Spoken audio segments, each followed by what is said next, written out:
கர்த்தாவே இந்த இவரே கிளாஸ் கர்த்த ராஜா அப்பா இந்த நாளும் ராஜா எஸ்ரே கர்த்தாவே ராஜா அப்பா ஆதி முதல் கர்த்தா கண்டுவிடான அந்த எபிரே மொழியை கர்த்தா கற்றுக்கொள்ளும்படியாக இந்த நாளும் சரவண தாசர்களாய் பிள்ளைகளாய் கூடியிருக்கும் ராஜா இந்த ஆள் கர்த்தாவே ராஜா அப்பா நடப்பிற அந்த கிளாஸை இவரே கிளாஸ் ஆரம்பம் முடிமட்டுமாக தேவர் ஒருவரே தலைமை புறப்படுத்தி ஆசைங்கப்பா அப்பா இது குரமா பொருள் சத்து வச்சுக்கிட்டுங்களா அந்த முருகத்தை போடுங்க அப்பா அது நடத்துகிறாலும் தாசருக்கா ஜெயிக்கிறாண்டரே தாச மறைத்து நீங்கள் வெளிப்படுங்க அவர் கற்றுக்கொண்ட காரியங்களை ஆம் கர்த்தாவே ராஜா ஒன்று மறந்து விடாபடிக்கு எல்லாவற்றையும் நினைப்படு கொடுத்து அப்பா நாங்கள் யாவரும் கர்த்த கற்று தேர்ந்து கொள்ள கர்த்த செய்யுங்க ஆம் கர்த்தாவே இதுக்குரிய ஆசீர்வாதத்தை கர்த்தாவே இடையோட கர்த்த குடும்பத்தார் ஒவ்வொரு கர்த்த பெற்றுக்கொள்ள வச்சுங்க அவட கையின் பாசம் தொல்லாம் ஆசிரிங்க அப்பா விசேஷ நன்மைகளை குடித்தாருங்க பலப்படுத்துங்க ராஜா குடும்ப சமாத்தாருங்க சந்தோஷத்தாருங்க மனைவி பிள்ளை குடும்பத்தார் ஒவ்வொரு பேர் ஆசராஜா தொடர்ந்து வளர்த்துங்க கர்த்தா கலந்து கொடுக்கட்ட ஒவ்வொருக்கும் வாஞ்சி வைராகி தந்து ராஜா ஆம் கர்த்தா கற்றுக்கொள்ள முடியாத வாஞ்சி வைராகி தந்து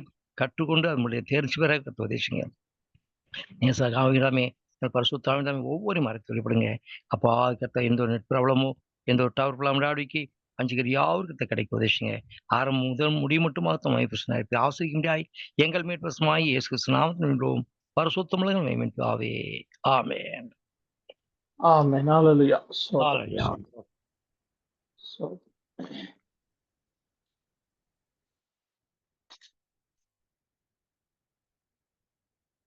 சரி வர்றவங்க வரட்டும் நம்ம அப்படியே ஆரம்பிக்கலாம்.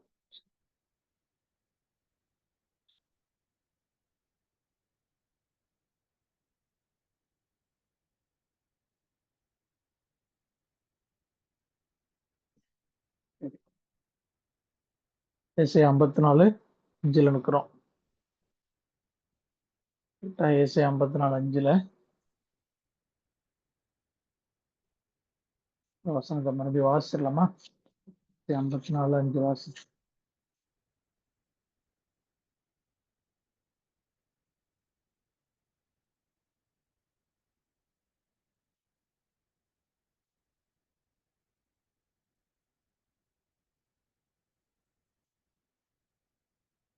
ஏசாயா 54:5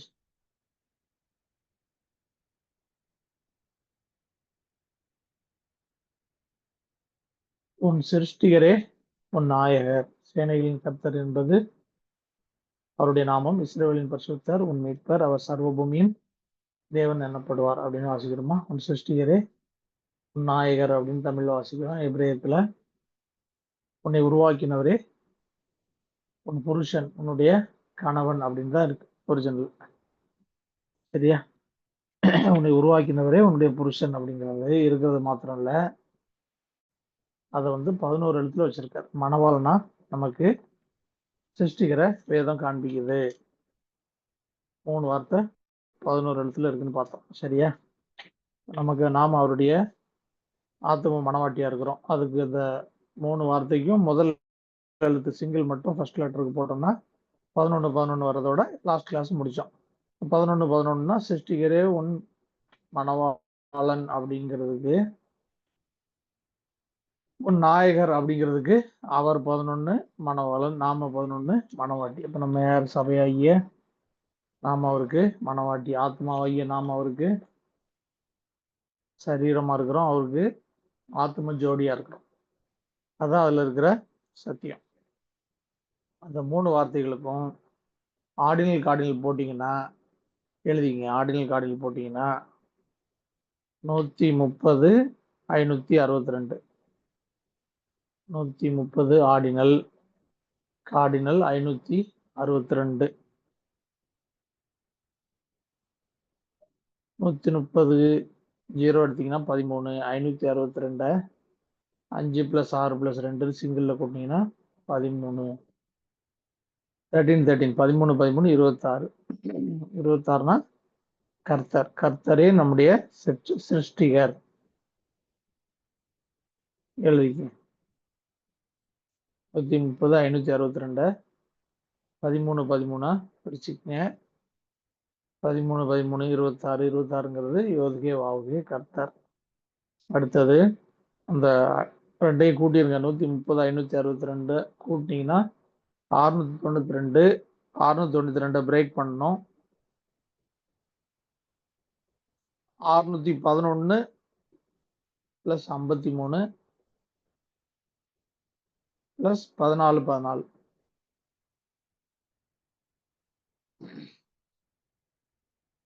611 53னா தோரா, 14 அப்படின்னா பிரமாணங்கள். அவர் தான் சிருஷ்டிகர் தான் வேதம், அவர் தான் பிரமாணம். நல்லா புரிஞ்சு கொள்ளுங்க. அடுத்து அவரை குறிக்கிற காரியம், உன் சிருஷ்டிகரே உன் நாயகர்னு அவரை குறிக்கிற காரியம். வேதமும் அவருக்குள்ளதான் இருக்கு, வேதமும் அவர் தான், பிரமாணங்களும் அவருக்குள்ளதான் இருக்கு, பிரமாணமும் அவர் தான். சரியா? 611 53ங்கிறது தோரா வேதம், 14 பிரமாணங்கள்.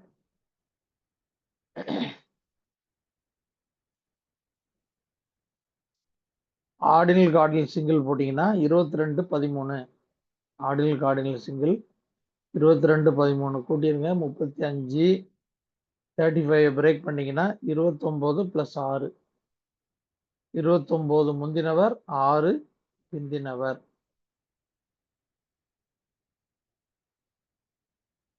இருபத்தொன்பதுங்கிறது மணவாளன், 6ங்கிறது மனுஷகுமாரன்.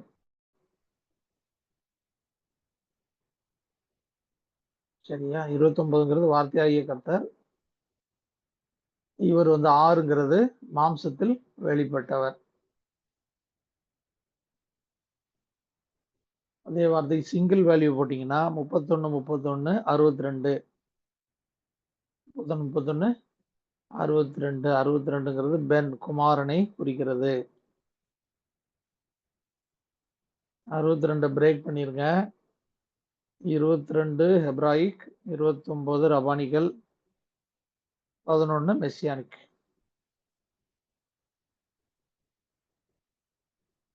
இந்த குமாரன் தான் யாரு? 22 எழுத்து வார்த்தையாகிய கர்த்தராகவும் இருக்கிறாரு. ரபானிகள் பீரியட்ல 29 மணவாளன் அவர் தான். மெசியானிக் பீரியட்ல வெளிப்பட்ட இயேசு ஆகிய கர்த்தரும் அவர் தான். 11 அவர் தான். 22 ஹெப்ராயிக், 29 ரபானிகள், 11 மெசியானிக். இப்போ நல்லா புரிஞ்சு கொள்ளுங்க. உன் சிருஷ்டிகரே உன் புருஷன் அப்படின்னா இவர் தான் முந்தினவரும், இவர் தான் பிந்தினவரும், இவர் தான் குமாரன், இவர் தான் மணவாளன், இவர் தான் வார்த்தை, இவர் தான் பிரமாணம், இவர் தான் கர்த்தர், இவர் தான் வேதம். இது எல்லாமே அவரை பத்தி நம்ம புரிய வேண்டிய காரியம். இயேசு அப்படின்னு சொல்லிட்டு அவரை சிலுவையில் தொங்கினவராக பலியில நமக்காக பலி செலுத்தின அந்த கேரக்டரை மட்டும் பார்க்குற காரியம் அல்ல. ஒரு வேதம் எப்படி அறியணும்னு சொல்லுதுன்னா,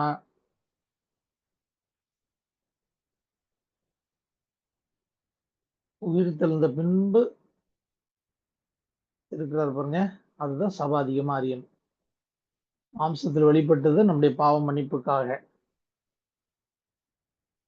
உயிர் தெழுந்தது மணவாட்டிக்கு, மணவாட்டியை தன்னோடு கூட சேர்த்துக்கொள்ள. மணவாட்டிக்கு தலையாகிய கிறிஸ்துவாக இருக்கிறார், நாம் அவருக்கு சரீரமாக இருக்கிறோம். அப்ப நம்ம எதை அறியணும் அப்படின்னு சொன்னா, உயிர் தெழுந்த பின்பு அவர் இருக்கிற அவருடைய சுவாபம், அவருடைய குணம் என்ன, அவருடைய எதிர்பார்ப்பு விருப்பம் என்ன அப்படிங்கிறத அறியணும். அது ஏற்கனவே இருக்கிறார்ல, வார்த்தையாகி தேவனா இருக்கிறார்ல, அவரை குறித்து அறியணும். இதெல்லாம் நம்ம அவரை குறித்து அறியணும். வேதத்துல அவரை 2 விதமா பார்க்கணும். ஒன்று 11 11 பார்க்கணும், இன்னொன்று 14 14 பார்க்கணும். எழுதிங்க, முக்கியமானது. ஒன்று வேதத்துல அவரை 11 11 பார்க்கணும், இன்னொன்று 14 14 பார்க்கணும். 11 11ங்கிறது ஏன் 11 11 பார்க்கணும்? அவருக்கு பிரியமா நடக்கிறதுக்காக. ஏன் 14 14 பார்க்கணும்? இது அவர் எனக்கு யார் என்று அறிந்து கொள்றதுக்காக. எழுதிக்கங்க, ரெண்டுமே டிஃபரெண்ட். எழுதிக்கங்க. 11 11 அவருக்கு பிரியமாய் நடப்பதற்காக. 14 14ங்கிறது அவர் எனக்கு யார் என்று, யார் என அறிவதற்காக. இதை எக்ஸ்பேண்ட் பண்ணீங்கன்னா, இந்த வார்த்தைக்கு எக்ஸ்பேண்ட் பண்ணீங்கன்னா 3 வார்த்தைக்கும் 232 எக்ஸ்பேண்டுடைய டோட்டல் 232 எழுதிக்கங்க.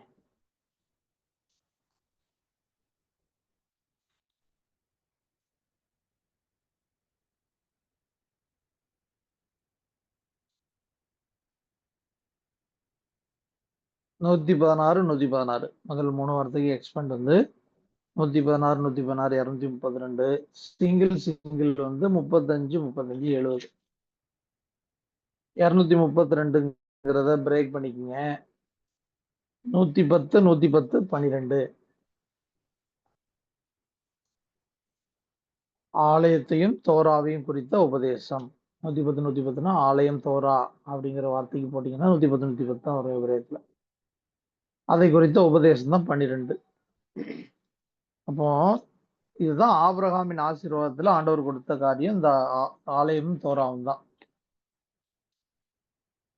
சரியா? அதை சுதந்திரித்துக் கொள்ளணும்னா மணவாளனாகிய கர்த்தர் மூலமா தான் நம்ம சுதந்திரிக்க முடியும். ஆபிரகாமின் ஆசீர்வாதத்தை சுதந்திரிக்கணும்னா இயேசுவை ஏற்றுக்கொண்டு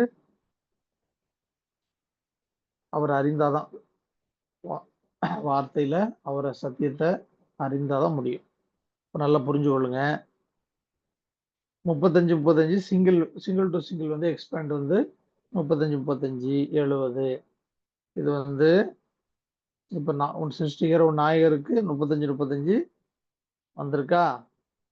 நானே கர்த்தர், என்னை வேற தேவன் இல்லைன்னு இருக்கா. அதுல நானே கர்த்தர் அப்படிங்கிற வார்த்தைக்கு போட்டீங்கன்னா 35 தான் வரும் எக்ஸ்பேண்ட் வேல்யூ. பென் எலோகின் தேவகுமாரன் அப்படிங்கிற வார்த்தைக்கு எடுத்து எக்ஸ்பேண்ட் பண்ணீங்கன்னா அதுக்கும் 35 தான் வரும். அப்போ உன் சிருஷ்டிகரே உன் புருஷன் அப்படிங்கிறது தேவகுமாரன் 70 0 எடுத்தீங்கன்னா 35 70 0 எடுத்தீங்கன்னா 7 தேவகுமாரன்ங்கிற வார்த்தைக்கு போட்டாலும் 35 70 தான். சரியா? நானே கர்த்தருங்கிற வார்த்தைக்கு போட்டாலும் இதே வேல்யூ தான். அப்ப 70 தேசத்துல இருக்கிற தெரிந்து கொள்ளப்பட்ட ஜனங்களுக்கு மனவாட்டிக்கு யார்தான் ஆத்ம மணவாளன் அப்படின்னா வேதம் யாரை காண்பிக்குதுன்னா குமாரன், திருத்துவத்துல குமாரன் தான் காண்பிக்குது. அதனால இதுக்கு நம்ம போகும்போது யாரோட தான் வாழ போறோம்? குமாரனோடு தான் வாழ போறோம், பிதாவோடு அல்ல, பரிசுத்தாவியானவரோடு அல்ல. இதை வந்து நல்லா நம்ம புரிஞ்சுக்கொள்ளணும், உள் வாங்கினாதான். ஒரு வசனம் கூட வாசிக்கணும்.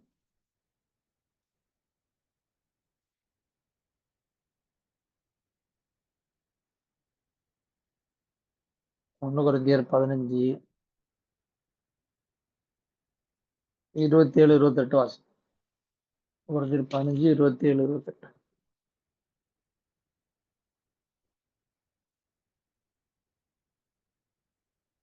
வாசினார். அது 1 கொரிந்தியர் 15 27. சகலத்தையும் அவருடைய பாதத்திற்கு கீழ்ப்படுத்தினாரே, ஆகிலும் சகலமும் அவருக்கு கீழ்ப்படுத்தப்பட்டதென்று சொல்லியிருக்கும் போது சகலத்தையும் அவருக்கு கீழ்ப்படுத்தினவர் கீழ்ப்படுத்தப்படவில்லை என்பது வெளியரங்கமா இருக்கிறது. சகலமும் அவருக்கு கீழ்ப்பட்டிருக்கும் போது தேவனே சகலத்திலும் சகலமுமா இருப்பதற்கு குமாரும் தாமும் தமக்கு சகலத்தையும் கீழ்ப்படுத்தினவருக்கு கீழ்ப்பட்டிருப்பார். ஆமென். சரியா? 24 வாசிங்க, நல்லா புரியும். 24 வாசிங்க. அதன் பின்பு முடிவு உண்டாகும். அப்பொழுது அவர் சகல துரைத்தனத்தையும் சகல அதிகாரத்தையும் வல்லமையையும் பரிகரித்து தேவனும் பிதாவுமாக இருக்கிறவருக்கு ராஜ்யத்தை ஒப்பு கொடுப்பார். எல்லா சத்துருக்களையும் பாதத்திற்கு கீழாக்கி போடும் வரைக்கும் அவர் ஆளுகை செய்ய வேண்டியது. ஆமென். சோதரம். சரியா? சகல துரைத்தனங்களையும் அதிகாரத்தையும் வல்லமையும் பரிகரித்து தேவனும் பிதாவுமாய் இருக்கிறவருக்கு ராஜ்யத்தை ஒப்பு கொடுப்பார். சரியா? பிதா தேவனும் பிதாவுமா இருக்கிறவர்னா எலோஹிம். திருத்துவத்துல தேவன்கிறது எலோஹிம், பிதாங்கிறது அப்பா. சரியா? பிதாவுமா இருக்கிறவருக்கு ராஜ்யத்தை ஒப்பு கொடுப்பார். கிளியரா வாசிக்கிறோம். அப்ப நாம யாருக்கு தான் மனவாட்டிய மனைவியா வாழ போறோம்? திருத்துவத்துல குமாரனுக்கு தான் வாழ போறோம். தகப்பன் தன் தாயும் விட்டு புருஷன் தன் மனைவியோட இசைந்திருப்பான், அவள் இருவரும் ஒரே மாம்சமா இருப்பார்கள் அப்படின்ற மாதிரி. எப்படி ஈசாக்கு தன்னுடைய தாயின் கூடாரம் சாராளுடைய கூடாரத்துக்கு ரெபேக்காளை அழைத்து கொண்டு போய் தாய்க்காக கொண்டாடின துக்கம் நீங்கி ஆறுதல் அடைந்தான் எழுதியிருக்கிற அந்த மாதிரி புரிந்து கொள்றக்கா சொல்றேன். அது மாம்சத்துல உள்ள உறவு, இது ஆவிக்குரிய உறவு. சரியா? அந்த மாதிரி நித்தியத்துக்கு நம்ம போயிட்டோம்னா இப்படிதான் இருக்கும். சகலம் அவருக்கு கீழ்பட்டிருக்கும் போது தேவனே எலோகிம், தேவனேன்னா நம்ம புரிஞ்சுக்கொள்ளணும், திருத்துவோம். எலோகிமே சகலத்திலும் சகலமா இருப்பதற்கு குமாரன் தாமும் தமக்கு சகலத்தையும் கீழ்ப்படுத்தினவருக்கு கீழ்பட்டு இருப்பார். சரியா?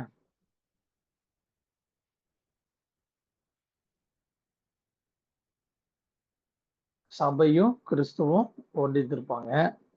கிறிஸ்துவுக்கு தேவன் தலை, சபைக்கு கிறிஸ்து தலை. சரியா? அதுதான் நியமம். அதனால இந்த திருத்துவத்தை குறித்து கொஞ்சம் நல்லா விளக்கிக்கணும். நம்ம தமிழ்ல படிக்கும்போது நிறைய இடங்கள்ல இந்த திருத்துவத்தை மாறி மாறி புரிஞ்சுக்கிறதுக்கான நிறைய வாய்ப்பு நிறைய இருக்கு. சரி, அது கொஞ்சம் கொஞ்சமா நம்ம படிக்க படிக்க படிக்க புரிஞ்சுக்கலாம். சரியா? சரி. அப்போ குமாரன் தேவனுக்கு ஒப்பு கொடுப்பார் அப்படின்னா நம்ம புரிஞ்சுக்கொள்ளணும், பிதாவுக்கு ஒப்பு கொடுப்பார். பிதா அப்படின்னா டைரக்டா அவரை பிதாவை குறிக்கிறது தான். குமாரன் அப்படின்னா கர்த்தரை குறிக்கிறது. கர்த்தர் அப்படின்னாலும் கிறிஸ்துவ குமாரனை குறிக்கிறது தான். சரியா? வார்த்தை அப்படின்னாலும் வேதத்துல கர்த்தரை குறிக்கிறது தான், குமாரனை குறிக்கிறது தான். சாராள் ஆண்டவனே அழைக்கிறாளா ஆபிரகாம? ஆண்டவனேங்கிற வார்த்தை அடோனாய் எபிரேயத்துல, அதுவும் எபிரேயத்துல கர்த்தரை குறிக்கிறவர் தான், மாஸ்டர், ஆண்டவர். அதாவது அந்த வார்த்தைக்கும் போட்டீங்கன்னா, அடோனாய்க்கு போட்டீங்கன்னா 11 தான் வரும். அந்த வார்த்தையும் கர்த்தரை குறிக்கிறது தான், குமாரனை குறிக்கிறது தான். ஆகவே வேதத்துல நம்முடைய ஆத்மாவுக்கு, நம்முடைய ஆத்மா யாரோட வாழப்போகுதுன்னு வேதம் காட்டுதுன்னா குமாரனோடு. நம்முடைய ஆத்மாவை உருவாக்கினவர் யாருன்னு காட்டுதுன்னா வேதம் குமாரனை தான் காண்பிக்கிறது. சரியா? வார்த்தையாகி தேவன் அவர் தான் சிருஷ்டிப்பை உருவாக்குறாருல,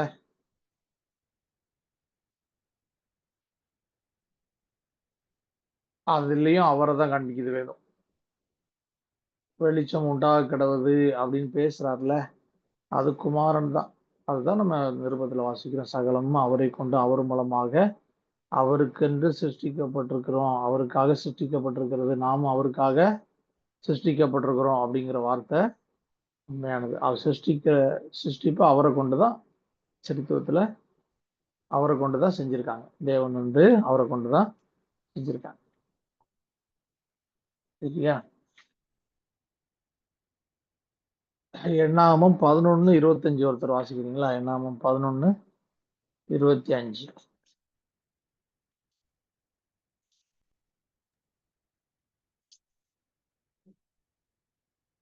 கர்த்தர் மேகத்தில் இறங்கி அவனோடு பேசி அவன் மேலிருந்த ஆவியை மூப்பராகி அந்த 70 பேர் மேலும் வைத்தார்.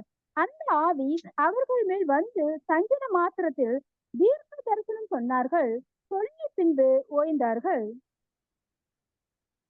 ஆமென்.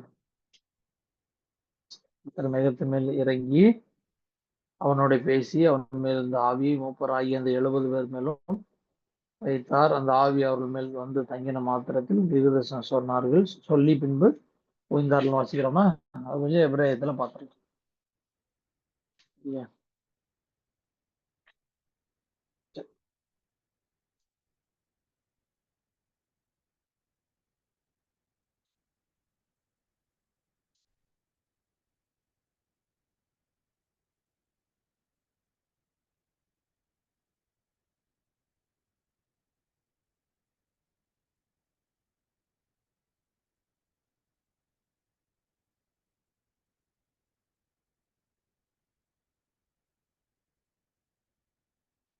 11:25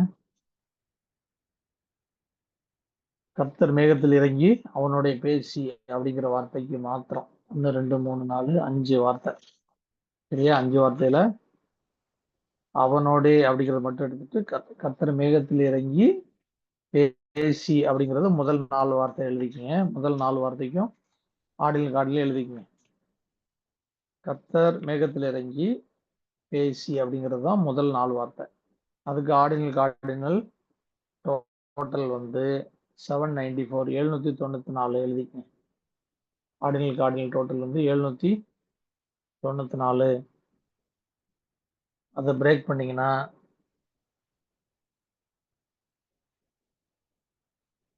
38 + 611 53 + 92 38 + 611 611 + 53 + 92 38ங்கிறது ஹெப்ராயிக், 611 53ங்கிறது ரபானிக்கல், 92ங்கிறது மெசியானிக். சிங்கிள் போட்டா 64 128. யோவான் சுவிசேஷம் 1:1 - 1:5 வரைக்கும் போட்டு. யோவான் சுவிசேஷம் 1ஆம் அதிகாரம் 1ஆம் வசனத்திலிருந்து 1ஆம் அதிகாரம் 5ஆம் வசனம் வரைக்கும். இயேசுலேருந்து யெஷுவாலேருந்து தோரா வேதம், வேதத்திலிருந்து அவர் யாரை பார்க்கணும்? யாவே. தோராலேருந்து யாவே கர்த்தரை பார்க்கணும். அந்த கர்த்தர் தான் வார்த்தை தெவார்னு பார்க்கணும். அந்த தெவார் தான் ஆலபென்டோ வார்த்தையாகிய தேவன். எழுத்து 22 எழுத்தும் அவர் தான் அப்படின்னு பார்க்கணும். இயேசுலேருந்து ஆலபென்டோவுக்கு போகணும். அதுதான் யோவான் 1:1 - 1:5 வரைக்கும் இருக்கு. இயேசுல ஆரம்பிச்சு ஆலபென்டோ வரைக்கும் நம்ம போகணும். சரியா? அதான் யோவான் 1:1 - 1:5 வரைக்கும்.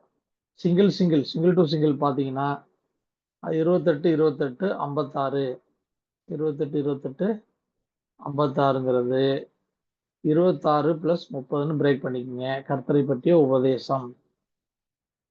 56ங்கிறது 5 + 6 11 மணவாளன். கர்த்தர் மேகத்தில் இறங்கி அவனோட பேசி அப்படிங்கிற வார்த்தை. சரியா? கர்த்தர் மோசையை கொண்டு தான் பேசிட்டு இருந்தாரு. இப்ப அதே ஆவிய அவன் மேல் இருந்த ஆவியை தான் அவர்களுக்கு பகிர்ந்து கொடுக்கிறார். சரியா? அதை கொஞ்சம் டீட்டெயிலா பார்க்க போறோம். அவனோட அப்படிங்கிற வார்த்தை அது அப்படியே இருக்கட்டும். பிரேக் பண்ணதை எழுதிட்டீங்களா? எழுதலாம் சொல்லுங்க, திரும்ப நான் சொல்றேன். இந்த 4 வார்த்தைக்கும் ஃபர்ஸ்ட் லெட்டர் முதல் எழுத்து மட்டும் எடுத்து சிங்கிள் போட்டீங்கன்னா 15 15 30. ஒரு உபதேசம், டீச்சிங் உள்ள இருக்கு. ஒரு உபதேசம் இதுக்குள்ள இருக்கு. சரியா?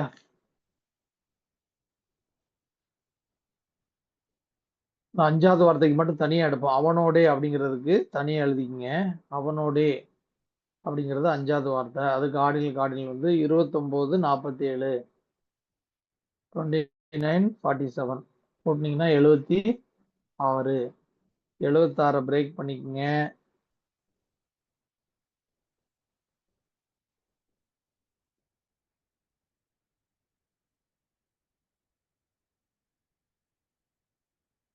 ஆ, 76 ஆர்டினல்.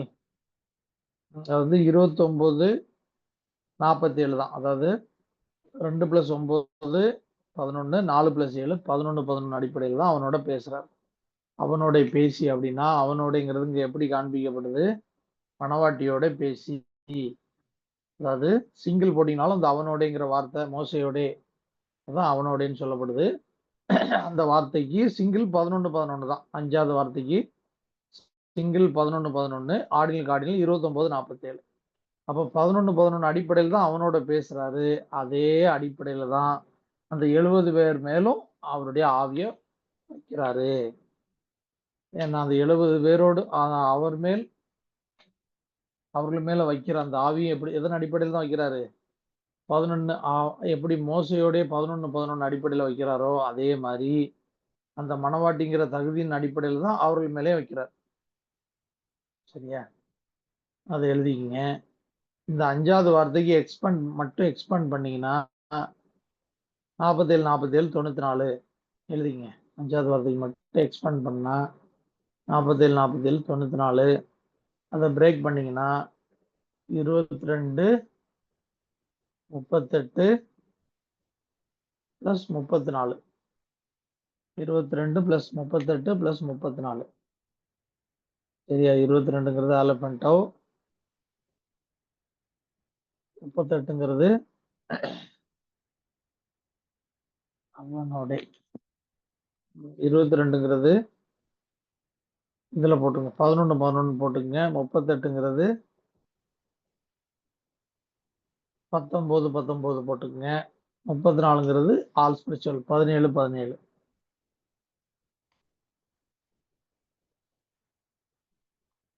சரியா? இப்ப இந்த 5 வார்த்தைக்கு சேர்த்து கர்த்தர் மேகத்தில் இறங்கி அவனுடைய பேசுங்கிற மொத்த வார்த்தைக்கு எக்ஸ்பேண்ட் பண்ணோம்னா 177 177 எழுதிக்கங்க. 177 177 177 177 கூட்டினா 354 354 354 பிரேக் பண்ணிக்கங்க. 140 + 214 140 + 214 140னா 14 0 எடுத்தா 14. நீதி என்ன நீதி? ஆவிக்குரிய நீதி. மணவாட்டியின் அடிப்படையில் தான் இவர்களோட கர்த்தர் பேசி அந்த ஆவி அவர்கள் மீது பகிர்ந்து கொடுக்கிறது ஆவிக்குரிய நீதி. மோசே மேல என்ன ஆவியை வைக்கிறாரோ அதே ஆவியை அதேதான் அந்த 70 பேர் மேலேயும் வைக்கிறார். சரியா? பாளையத்துக்கு வராதவர்கள் மேலும் வைக்கிறாரு. ஆனா அது எல்லாத்துக்கும் பொருந்தாது. பாளையத்துக்கு வராதவங்க 2 பேர் மேலேயும் அந்த ஆவி தீர்க்கதரிசனம் சொன்னார்கள். ஆனா இது எல்லாத்துக்கும் அப்ளை பண்ண முடியாது. அதாவது அப்ப கர்த்தர் சித்தத்துக்கு ஒப்பு கொடுக்காம எப்படி இருந்தாலும் பரவாயில்லையா அப்படின்னு இதை கொண்டு வர முடியாது. சில இடங்கள்ல கர்த்தருடைய சித்தம் நிறைவேறும் போது அங்க கர்த்தருடைய சட்டம் செயல்படாது. நம்ம ஏற்கனவே நம்ம கிளாஸ்ல பார்த்துருக்குறோம்.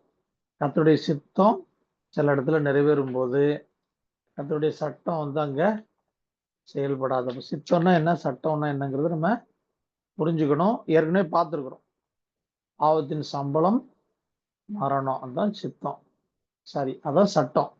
பாவத்தின் சம்பளம் மரணம்ங்கிறது லா. ஆனா கர்த்தருடைய சித்தம் செயல்படும் போது சிலுவை கல்லனை பார்த்து சொல்றாரு, இன்றைக்கு நீ என்னுடனே கூட பரதீசில் இருப்பாய் அப்படின்னு சொல்லும் போது சித்தம் அங்க செயல்படுது. சித்தம் செயல்படும் போது அங்க லா செயல்படாது. பாவத்தின் சம்பளம் மரணம்ங்கிறது அங்க முறிக்கப்படும், செயல்படாது. அதை நம்ம ரெண்டையும் அப்போ ஒரு காரியம் நடக்குதுன்னா நம்ம வாழ்க்கையில அது கர்த்தருடைய சட்டத்தின்படி நடக்குதா சித்தத்தின்படி நடக்குதான்னு நம்ம பார்க்கணும். ஏற்கனவே பார்த்துருக்கோம். சரியா?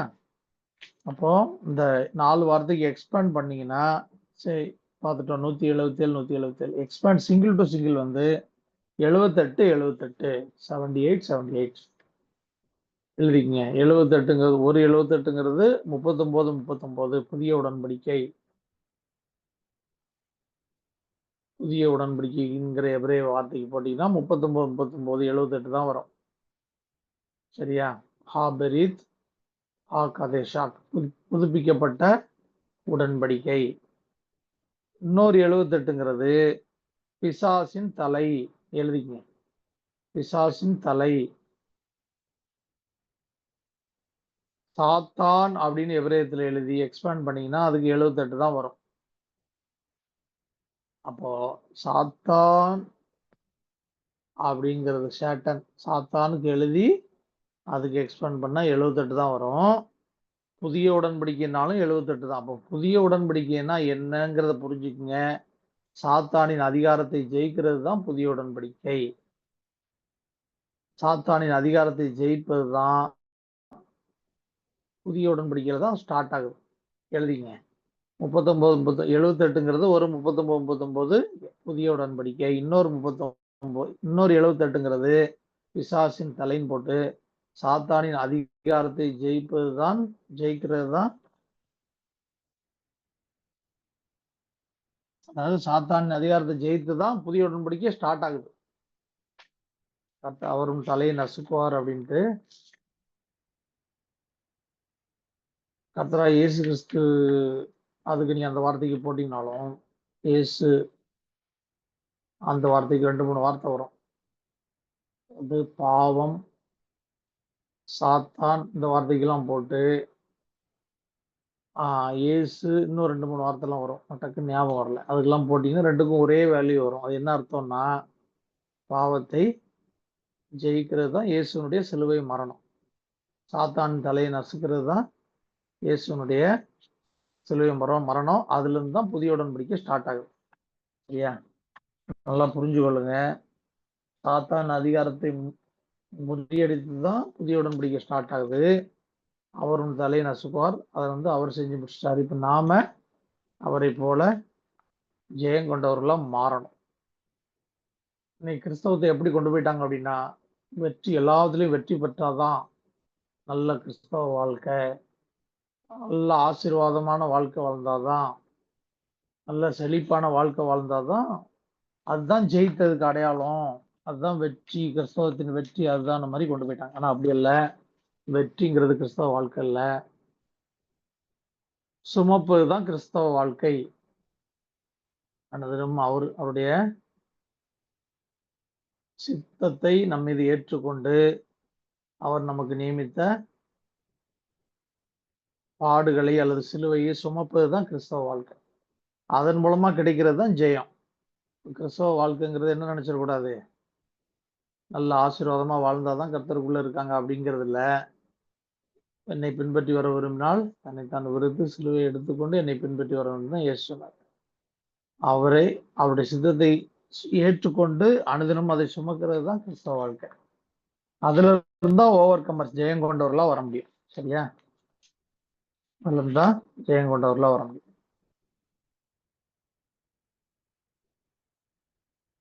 சீஷராக்குங்கள் அப்படின்னு சொன்னாரா மத்திய 28 கடைசியில 20, 21, 22 பகுதியில என்ன சொன்னாரு? 19ல இருந்து பரிசுத்தாவின் நாமத்தினால அவர்கள் ஞானஸ்தானம் கொடுத்து சீஷராக்கி ஞானஸ்தானம் கொடுத்து நான் உங்களுக்கு கட்டளையிட்ட யாவையும் அவர்கள் கை கொள்ளும்படி அவர்களுக்கு உபதேசம் பண்ணுங்கள்னு சொன்னாரா? எபிரேயத்துல மாணவராக்குங்கள் அப்படின்னா, மாணவராக்குங்கள்னா அவரோட கூட இருந்து எல்லாவற்றிலும் அவரை பின்பற்றுகிறது, அவரை அறிகிற அறிவு. ஆனா கிரேக்கத்துல இருக்கிற சீஷராக்குங்கள் அப்படிங்கிற வார்த்தை என்ன அர்த்தம்னா, எப்படி இருக்குதுன்னா, ஃபாலோவர்ஸ். அதாவது இன்னைக்கு எப்படி சினிமா நட்சத்திரங்களுக்கெல்லாம் ஃபாலோவர்ஸ் இருக்காங்கல்ல, ஃபேன்ஸ். நான் அவருடைய ஃபேன், நான் இவருடைய ஃபேன். அது மாதிரி கிரிக்கெட், கால்பந்து எல்லாத்துக்குமே இருக்கு. நான் இந்த இந்த கிரிக்கெட் வீரரோட ஃபேன், நான் அந்த கால்பந்து வீரரோட, மெஸ்ஸியோட ஃபேன், ரொனால்டோட ஃபேன், இப்படிலாம் சொல்றாங்கல்ல.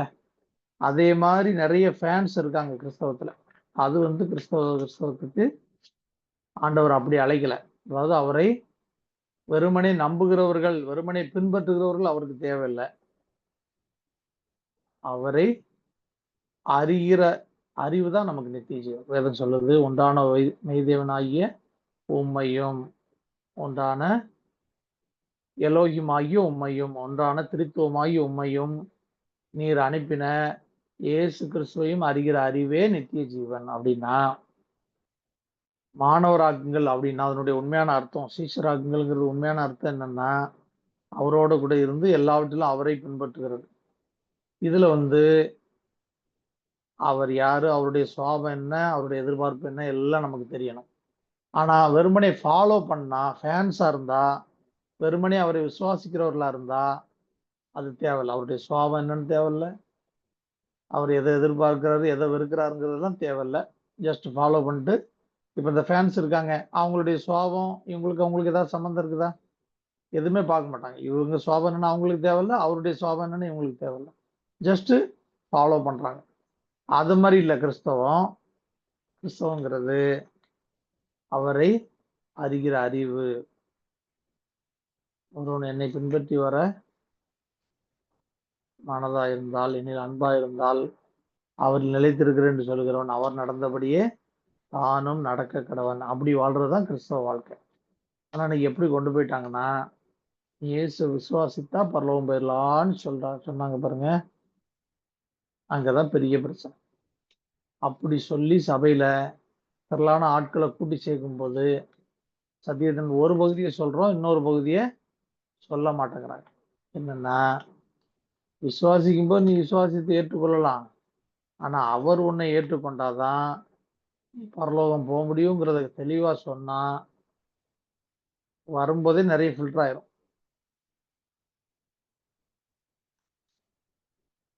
அங்க போகும்போது வாருங்கள் பிதாவினால் ஆசீர்வதிக்கப்பட்டவர்களேன்னு அவர் சொன்னாதானே, அவர் ஏற்றுக்கொண்டாதான் நம்ம அங்க போக முடியுமே தவிர, அங்க போகும்போது நம்ம விசுவாசித்த எல்லாரும் போக முடியாது. அவரை பின்பற்றி வந்த ஃபாலோயர்ஸ், ஃபேன்ஸ் இவங்க எல்லாரும் போக முடியாது. அதான் நல்லா புரிஞ்சுக்கொள்ளணும் அந்த இடத்த. இப்ப விசுவாசிகள் அவர்களுக்கும் சீஷர்கள் ஆக்குங்கள்னு ஆண்டவர் சொன்னதுக்கும் உள்ள ரெண்டுக்குள்ள வித்தியாசத்தை புரிஞ்சுக்கொள்ளணும். இப்போ இப்ப நானே இருக்குன்னு வச்சுக்கோங்களேன். நான் நல்லவன் நீங்க நம்புறதுக்கு என்னுடைய கேரக்டருக்கும் உங்களுக்கு சம்மந்தம் தேவையில்லை. ஆனா என்னோடு கூட வாழ்றதுக்கு என்னுடைய குணத்துக்கும் உங்களுக்கும் சம்மந்தம் இருக்கு. ஒத்து போகணும். எனக்கு பிரியமா நீங்க நடக்கணும், உங்களை அனுசரிச்சு நான் நடக்கணும். சரியா? ஒருத்தருடைய கேரக்டர் வந்து சம்மந்தப்பட்டிருக்கு. ஆனா என்னை நம்புறதுக்கு என் கேரக்டரு எனக்கு எது பிடிக்கும் பிடிக்காதது எதுவுமே உங்களுக்கு தேவையில்லை, விசுவாசிக்கிறதுக்கு தேவையில்லை. ஆனா என்னோட வாழணும் அப்படின்னா என்ன பண்ணணும்? எனக்கு எதுவும் பிடிக்கும் பிடிக்காது, என்னுடைய குணாதிசயம் என்ன, நான் எதை வெறுக்கிறேன், அதெல்லாம் தெரிஞ்சு அதுல உடன்பட்டு குணாதிசயம் சம்மந்தப்பட்டு வாழ்றது தான். அதை இப்போ நம்ம நல்லா புரிஞ்சுக்கொள்ளணும். விசுவாசிகள் வெறுமனே விசுவாசிகள் அல்லது ஃபாலோவர்ஸ் அப்படிங்கிறவங்க அவங்களுக்கும் ஆண்டவருக்கும் கேரக்டருக்கும் சம்மந்தம் இல்லை. நம்மளாம் விசுவாசிக்கலாம், சர்ச்சுக்கு போகலாம், காணிக்க போடலாம், எல்லாம் போடலாம், செய்யலாம். ஆனா மாணவர் ஆக்குங்கள் அப்படின்னா அவர் சொன்ன எல்லாவற்றையும், அவர் சொன்ன எல்லா உபதேசத்தையும் கை கொள்ளுவதுதான் அவர்களுடைய வேலை, அவரை போல மாறுற வரைக்கும். இந்த மாணவர் ஆக்குறதுக்கு தான் 5 விதமான ஊழியத்தை கொடுத்தாரு கர்த்தர். எது கொடுத்தாரு? மாணவர் ஆக்குங்கள். அதுக்காகத்தான் 5 விதமான ஊழியத்தை கொடுத்தாரு. மாணவர்னா கற்றுக்கொள்றது, தேறுகிற வரைக்கும் கற்றுக்கொள்றது, கற்றுக்கொண்டே இருக்கணும். சரியா? அதுதான் மாணவராக்குங்கள். சீஷராக்குங்கள்லாம் அதனுடைய அர்த்தத்தை புரிஞ்சு கொள்ளணும். தேறுகிற வரைக்கும் இந்த சிந்தையா இருக்கணும், அதாவது கற்றுக்கொள்ள தயாரா இருக்கணும். மாணவர்னா என்னது?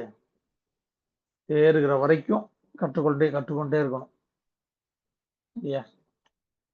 எண்ணாமத்துல 11:26 வாசி. 11:26. அப்பொழுது 2 பேர் பாளையத்தில் இருந்து விட்டார்கள். ஒருவன் பேர் எல்சாத், மற்றவன் பேர் மேதாத். அவர்களும் பேர் வெளியில் எழுதப்பட்டிருந்தும் கூடத்துக்கு போக புறப்படாதிருந்தார்கள். அவர்கள் மேலும் ஆவி வந்து தங்கினதினால் பாளையத்தில் தீர்க்க தரிசனம் சொன்னார்கள். ஆமென். இந்த 11:26ல 15வது வார்த்தை தான், ஒரு வார்த்தை மட்டும் நம்ம பார்க்க போறோம். அவர்கள் பேர் எழுதப்பட்டது அப்படிங்கிறது தான் அந்த 15வது வார்த்தை. எழுதி நாம 11:25ல 11:26ல 15வது வார்த்தை அவர்கள் பேர் எழுதப்பட்டிருந்தும் அப்படின்றது இல்லையா? அதுதான் அந்த வார்த்தைக்கு நம்ம ஆர்டினல் கார்டில் போட்டோம்னா 60 ordinal value, 474 cardinal. 60 ordinal, cardinal 474. அது ரெண்டையும் கூட்டிருங்க. எல்பத்தேல் 534 வரும். 534னா எல்பத்தேல் சிங்கிள் வேல்யூ 15 15 30. எல்பத்தேலுக்கு உண்டான உபதேசம் 30னா உபதேசம். என்ன உபதேசம்? எல்பத்தேலுக்கு உண்டான உபதேசம் உள்ள இருக்கு. அவர்கள் பேர் எழுதப்பட்டது அப்படின்னா மனவாட்டியாக யாரெல்லாம் ஆண்டவர் பேர் முன்குறிச்சு பேர் எழுதியிருக்காரோ அவர்களுக்கு தான் ரட்சிப்பு கன்ஃபார்மா இருக்கும். ரட்சிப்பு கன்ஃபார்ம் ஆகிரும். நல்லா புரிஞ்சு கொள்ளுங்க.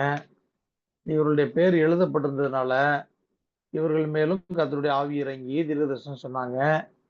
சரியா? நம்முடைய பேர் ஜீவ புஸ்தகத்தில் எழுதப்பட்டிருக்கா அப்படிங்கிறது தான் முக்கியம். ஆண்டவர் சொன்னாரு, உங்கள் நாமங்கள் ஜீவ புஸ்தகத்தில் எழுதப்பட்டிருக்கிறதுக்காக சந்தோஷப்படுங்கள், ஆவிகள் உங்களுக்கு கீழ்ப்படுகிறதுக்காக சந்தோஷப்படாதீர்கள். அப்படின்னா ஊழியம் செய்யறதுக்காக சந்தோஷப்படுறது இல்லை கிறிஸ்தவம். நம்முடைய பேர் ஜீவ புஸ்தகத்தில் இருந்தால் அதற்கு ஏற்றபடி வாழ்ந்து அவருடைய சித்தத்தின்படி செய்கிற ஊழியம் தான் ஜெயம். நல்லா புரிஞ்சுக்கொள்ளணும்.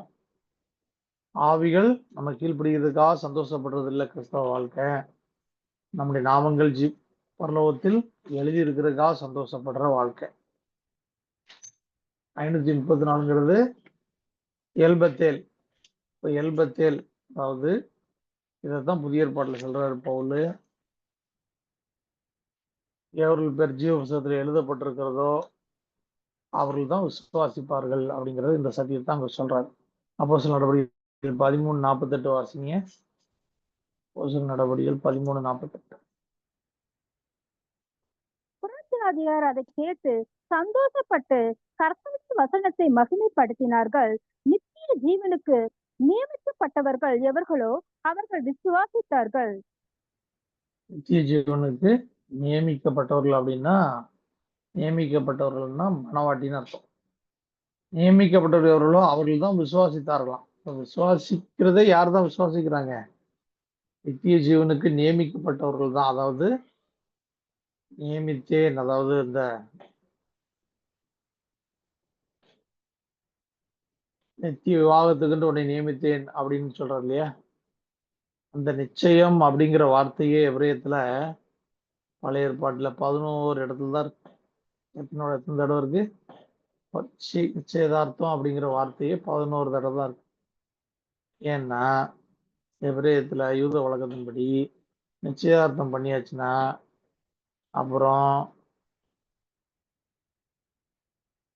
தள்ளிவிட முடியாது. கல்யாணம் பண்ணதுக்கு சமம். ப்ராப்பரா டைவர்ஸ் பண்ணும். அதனாலதான் யோசேப்பு என்ன பண்ணான்? மரியாளை ரகசியமாய் தள்ளிவிட மனதா இருந்தான்னு வாசிக்கிறோமா? ஏன்னா யூத வழக்கத்தின்படி நிச்சயதார்த்தம் பண்ணியாச்சுனாலே அதுக்கு மனைவி மாதிரிதான். திருமண உறவு தான் உங்களுக்கு இதுக்கப்புறம் கல்யாணத்துக்கு அப்புறம் இருக்கும். மற்றபடி திருமணம் நிச்சயம் ஆயிடுச்சுனாலே உங்களுக்கு திருமணம் ஆன மாதிரி தான். அதனாலதான் யோசேப்பு என்ன பண்ணாரு? மரியாளை ரகசியமாய் தள்ளிவிட மனதா இருக்கிறார். நிச்சயம் முடிஞ்சிருக்கு, இன்னும் கல்யாணம் முடியல, அதுக்குள்ள என்ன பண்ண நினைக்கிறேன்னு தள்ளிவிட மனதா இருக்கிறாருன்னா டைவர்ஸ் பண்றதுக்கு மனசா இருக்கு. நல்லா புரிஞ்சுக்கொள்ளணும். நித்திய ஜீவனுக்கு நியமிக்கப்பட்டவர்கள் எவர்களோ அவர்கள் தான் விசுவாசிகளாவே வர்றாங்க. காரணம் ஜீவ புஸ்தகத்துல பேர் எழுதப்பட்டிருந்தாதான். சரியா? நம்முடைய சித்தத்துக்காக நம்ம வாழ்ந்தால் நம்முடைய முடிவு என்னவா இருக்கும்? மரணம். மாம்ச சிந்தை மரணம், உலக சிநேகம், தேவனுக்கு விரோதமான பகை. நம்முடைய சித்தத்திற்காக நம்ம வாழ்ந்த முடிவு நமக்கு ஐயோ தான், பிரயோஜனம் ஒன்றும் இல்லை. ஆனா அவருடைய சித்தத்திற்காக நம்ம வாழ்ந்தால் நம்முடைய முடிவு ஜெயமா இருக்கும். அது முக்கியமானது, எழுதிக்கங்க. நம்முடைய சித்தத்திற்காக நம்ம வாழ்ந்தா நம்முடைய முடிவு மரணம். அவருடைய சித்தத்திற்காக வாழ்ந்தா நம்முடைய முடிவு ஜெயமா இருக்கும். இந்த வார்த்தைக்கு அவர்கள் பேர் எழுதப்பட்டது அப்படிங்கிற அந்த ஒரு வார்த்தைக்கு எக்ஸ்பேண்ட் பண்ணா 54 எழுதிக்கங்க. 54 108. 54 108 108 0 எடுத்தீங்கன்னா 18 G1 லைஃப். 108 பிரேக் பண்ணிக்கங்க. 37 பிளஸ் 17 ரட்சிப்பையும் நித்திய ஜீவனையும் பெற்ற சகல ஆவிக்குரியது. ஜீவ புஸ்தகத்தில் இந்த பேர் எழுதப்பட்டவர்கள் அப்படின்னா யாருன்னு புரிஞ்சு கொள்ளணும்னா, யாரெல்லாம் ரட்சிப்பையும் நித்திய ஜீவனையும், ரட்சிப்பு நித்திய ஜீவன் அந்த ரெண்டையும் பெற்று சகல ஆவிக்குரிய காரியங்களையும் சகல ஆவிக்குரிய காரியங்களையும் அறிந்தவர்கள் தான் இந்த பேர் எழுதப்பட்டவர்கள். ஜீவ புஸ்தகத்தில் பெயர் எழுதப்பட்டவர்கள்னா யாரு? இயேசுவினால் உண்டான ரட்சிப்பை பெற்றிருக்கணும், இம்மானுவேலால் உண்டான அவரோடு கூட வாழ்ந்த நித்திய ஜீவனுக்கு பெற்றுக்கொள்கிற பிரவேசிக்கிற அனுபவம் இருக்கணும். சகல ஆவிக்குரிய காரியங்கள், வேதத்தில் உள்ள சகல ஆவிக்குரிய காரியங்களும் அறிந்திருக்கணும். பிசாசு நம்முடைய எதிரி யாருன்னு தெரிஞ்சிருக்கணும். சரியா? ஆண்டவருக்கு எது பிடிக்கும் பிடிக்காதுன்னு தெரிஞ்சிருக்கணும். நித்தியத்துல என்னுடைய ரோல் என்ன அப்படிங்கறது தெரிஞ்சிருக்கணும். சரியா?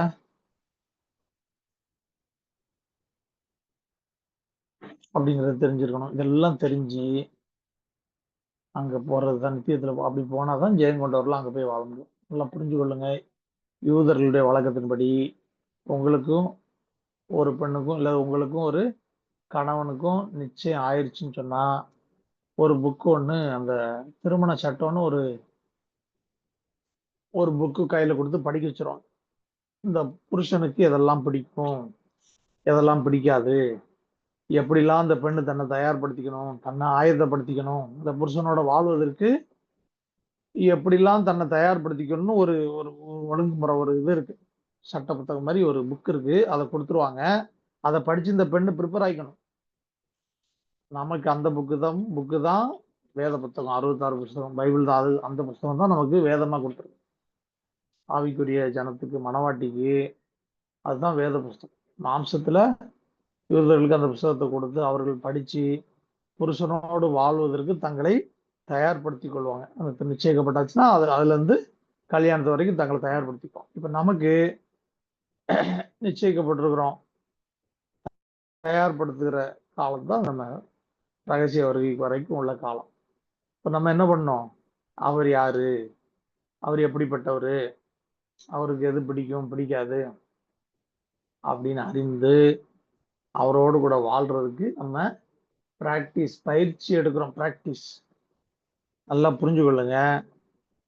பலிபீடத்திற்கு எந்த பயிற்சியும் தேவையில்லை. விசுவாசித்து எல்லாரும் கடந்து வந்துடலாம். திறந்த வாசல். பலிபீடம் அகலமான இடம். ஆனா பரிசுத்த ஸ்தலம், மகாபரிசுத்த ஸ்தலத்துக்கு போகிற பாதை குறுகலான பாதை. அது நெருக்கமான பாதை. இது நீங்க முயற்சி பண்ணாதான் முடியும். நாம பயிற்சி எடுக்காம முயற்சி பண்ணாம முடியாது, போக முடியாது. ஆனா விசுவாசிக்கும் போது நம்ம எந்த விலையும் கொடுக்க வேண்டியதில்லை.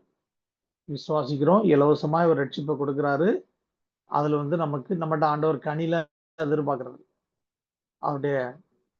அவருடைய இலவசமா அவருடைய ரத்தத்தினாலே நமக்கு மீட்பை கொடுத்துடுறாரு. ஆனா அதனாலதான் பாருங்க, ரட்சிக்கப்படும் போது உங்களுக்கு அவருடைய கரத்தை காண்பிப்பாரு. ஈஸியா வந்துடலாம், எகிப்திலிருந்து வெளியே வந்துடலாம், பாவத்திலிருந்து அடிமைத்தனத்திலிருந்து வெளியே வந்துடலாம். ஆனா அதுக்கு அடுத்த ஸ்டேஜ் போகணும்னா என்ன பண்ணணும்? கனி கொடுக்க வேண்டும். அந்த கனி நம்ம நிலைத்திருக்க வேண்டும். அதற்காக தான் நம்மளை ஏற்படும். ஆனா இன்னைக்கு என்ன நினைச்சிடறாங்க? ஞானஸ்நானம் எடுத்து அபிஷேகம் பெற்றாலே மகாபரிசுத்த ஸ்தலத்துக்கு ஒரு ஸ்டெப் பக்கத்துல இருக்கிற மாதிரி நினைச்சிடறாங்க. அது நெடுந்தூர பாதை. அது ஒரு நாள் 2 நாள் பிரயாணம் அல்ல, நெடுந்தூர பாதை. அப்ப நல்லா புரிஞ்சு கொள்ளணும். நம்ம முயற்சி பண்ணாம இந்த பரிசுத்த ஸ்தலத்துக்கோ அடுத்த மகாபரிசுத்தலத்துக்கோ பயிற்சி எடுக்காம போக முடியாது. அவரை பத்தி அறிந்து கொள்ளணும். வேதத்துல அவரை பத்தி அறிந்து அவரோடு கூட வாழ நம்மை தயார்படுத்தி கொள்ள வேண்டும். இங்க அவரோடு கூட வாழ தகுதி இல்லாதவங்க நித்தியத்திலையும் வாழ தகுதியா இருக்க மாட்டாங்க. அப்படிப்பட்டவங்களை நம்பி அவர் ஏத்துக்க மாட்டார். இங்க யார் வாழ தகுதியா இருக்கிறாங்களோ அவங்களதான் ஏத்துக்க. அதனால இங்கேயே நம்ம என்ன பண்ணோம்? நம்ம ஆயத்தப்படுத்தி நல்லா புரிஞ்சு கொள்ளுங்க. பலிபீடங்கிறது ரட்சிக்கப்படுகிற அனுபவம், ஆரம்ப அனுபவம். பலிபீட அனுபவங்கிறது பாதுகாப்பையும் ஆசீர்வாதத்தையும் அவர் கொடுக்கிற அனுபவம், நமக்கு கொடுக்கிற அனுபவம். பரிசுத்த ஸ்தல அனுபவம், மகா பரிசுத்த அனுபவங்கிறது நாம இருக்கிறத களைகிற அனுபவம். நம்ம இருக்கிறத நம்முடைய மாம்ச சுவாபத்தை விட்டு கொடுக்குற அனுபவம். நல்லா புரிஞ்சுக்கொள்ளுங்க இந்த இடத்த. பலிபீட அனுபவங்கிறது நம்ம எதுவும் கொடுக்க தேவையில்லை. அவர் கொடுப்பார் நமக்கு ஆசீர்வாத பாதுகாப்பை, பாவத்திலிருந்து விடுதலை கொடுத்து நமக்கு பாதுகாப்பை கொடுத்து ஆசீர்வாதத்தையும் கொடுப்பார். ஆனா நீங்க அடுத்த கட்டத்துக்கு பரிசுத்த ஸ்தலத்துக்கு வரணும்னா பிரபஞ்சத்துக்கு ஒத்த வேஷம் தெரியாமல் அப்படின்னு என்ன பண்ணணும்? அதை கலைந்து போடணும்.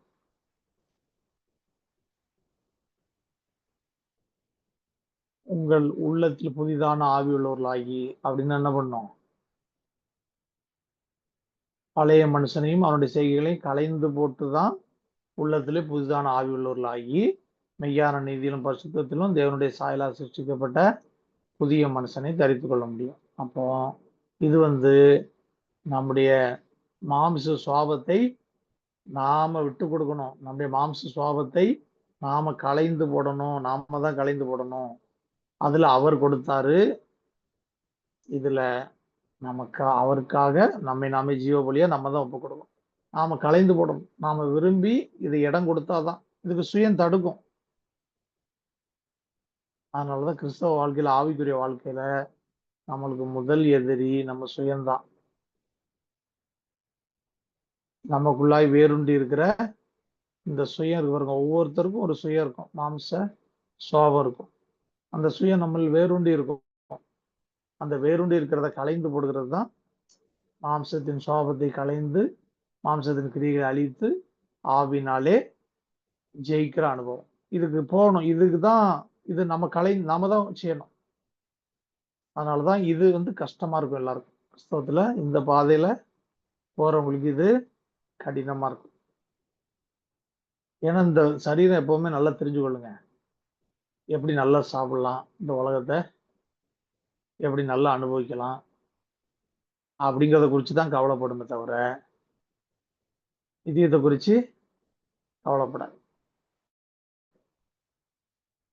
ஆத்மாவுக்கு ஒரு உணர்வு இருக்கு. அது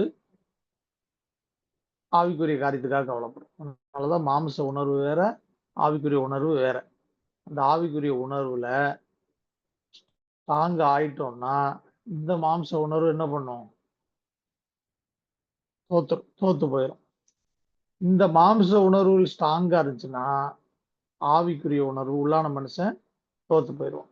அப்ப இதனால நாம நம்மளை விட்டு கொடுக்கிற அனுபவம் தான் இந்த பரிசுத்த ஸ்தலம், மகாபரிசுத்த அனுபவம். இதனால புரிஞ்சுக்கொள்ளும். சரியா? நல்ல அவருடைய சாயலாக நாம் மாறுகிறது தான் பூரண ரட்சி. இதுக்கு நம்ம நாள்தோறும் நாம செதுக்கப்படணும். நாம விரும்பி போய் உட்கார்ற இடம் பரலோகம் அல்ல, அதாவது நித்தியம் அல்ல. நல்லா புரிஞ்சுக்கொள்ளுங்க. நாம விரும்பி போய் உட்கார்ற இடம் சியோன் அல்ல. அவருக்கு சமமாக நாம நிற்கிற இடம்தான், அவருடைய சாயலை பெற்று அவருக்கு முன்பாக நிற்கிற இடம்தான் சியோன், நித்தியம்.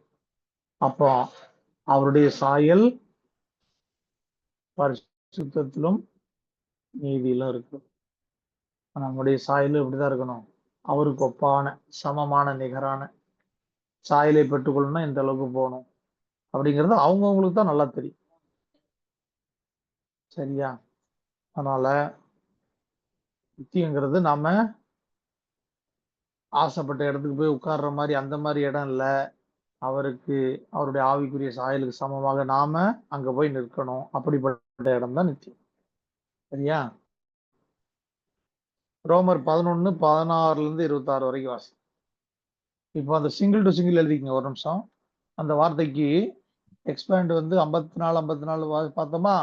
Single to single expand, single to single 27 54 எழுதி 27 single to single expand 54 break பண்ணீங்கன்னா 20 + 17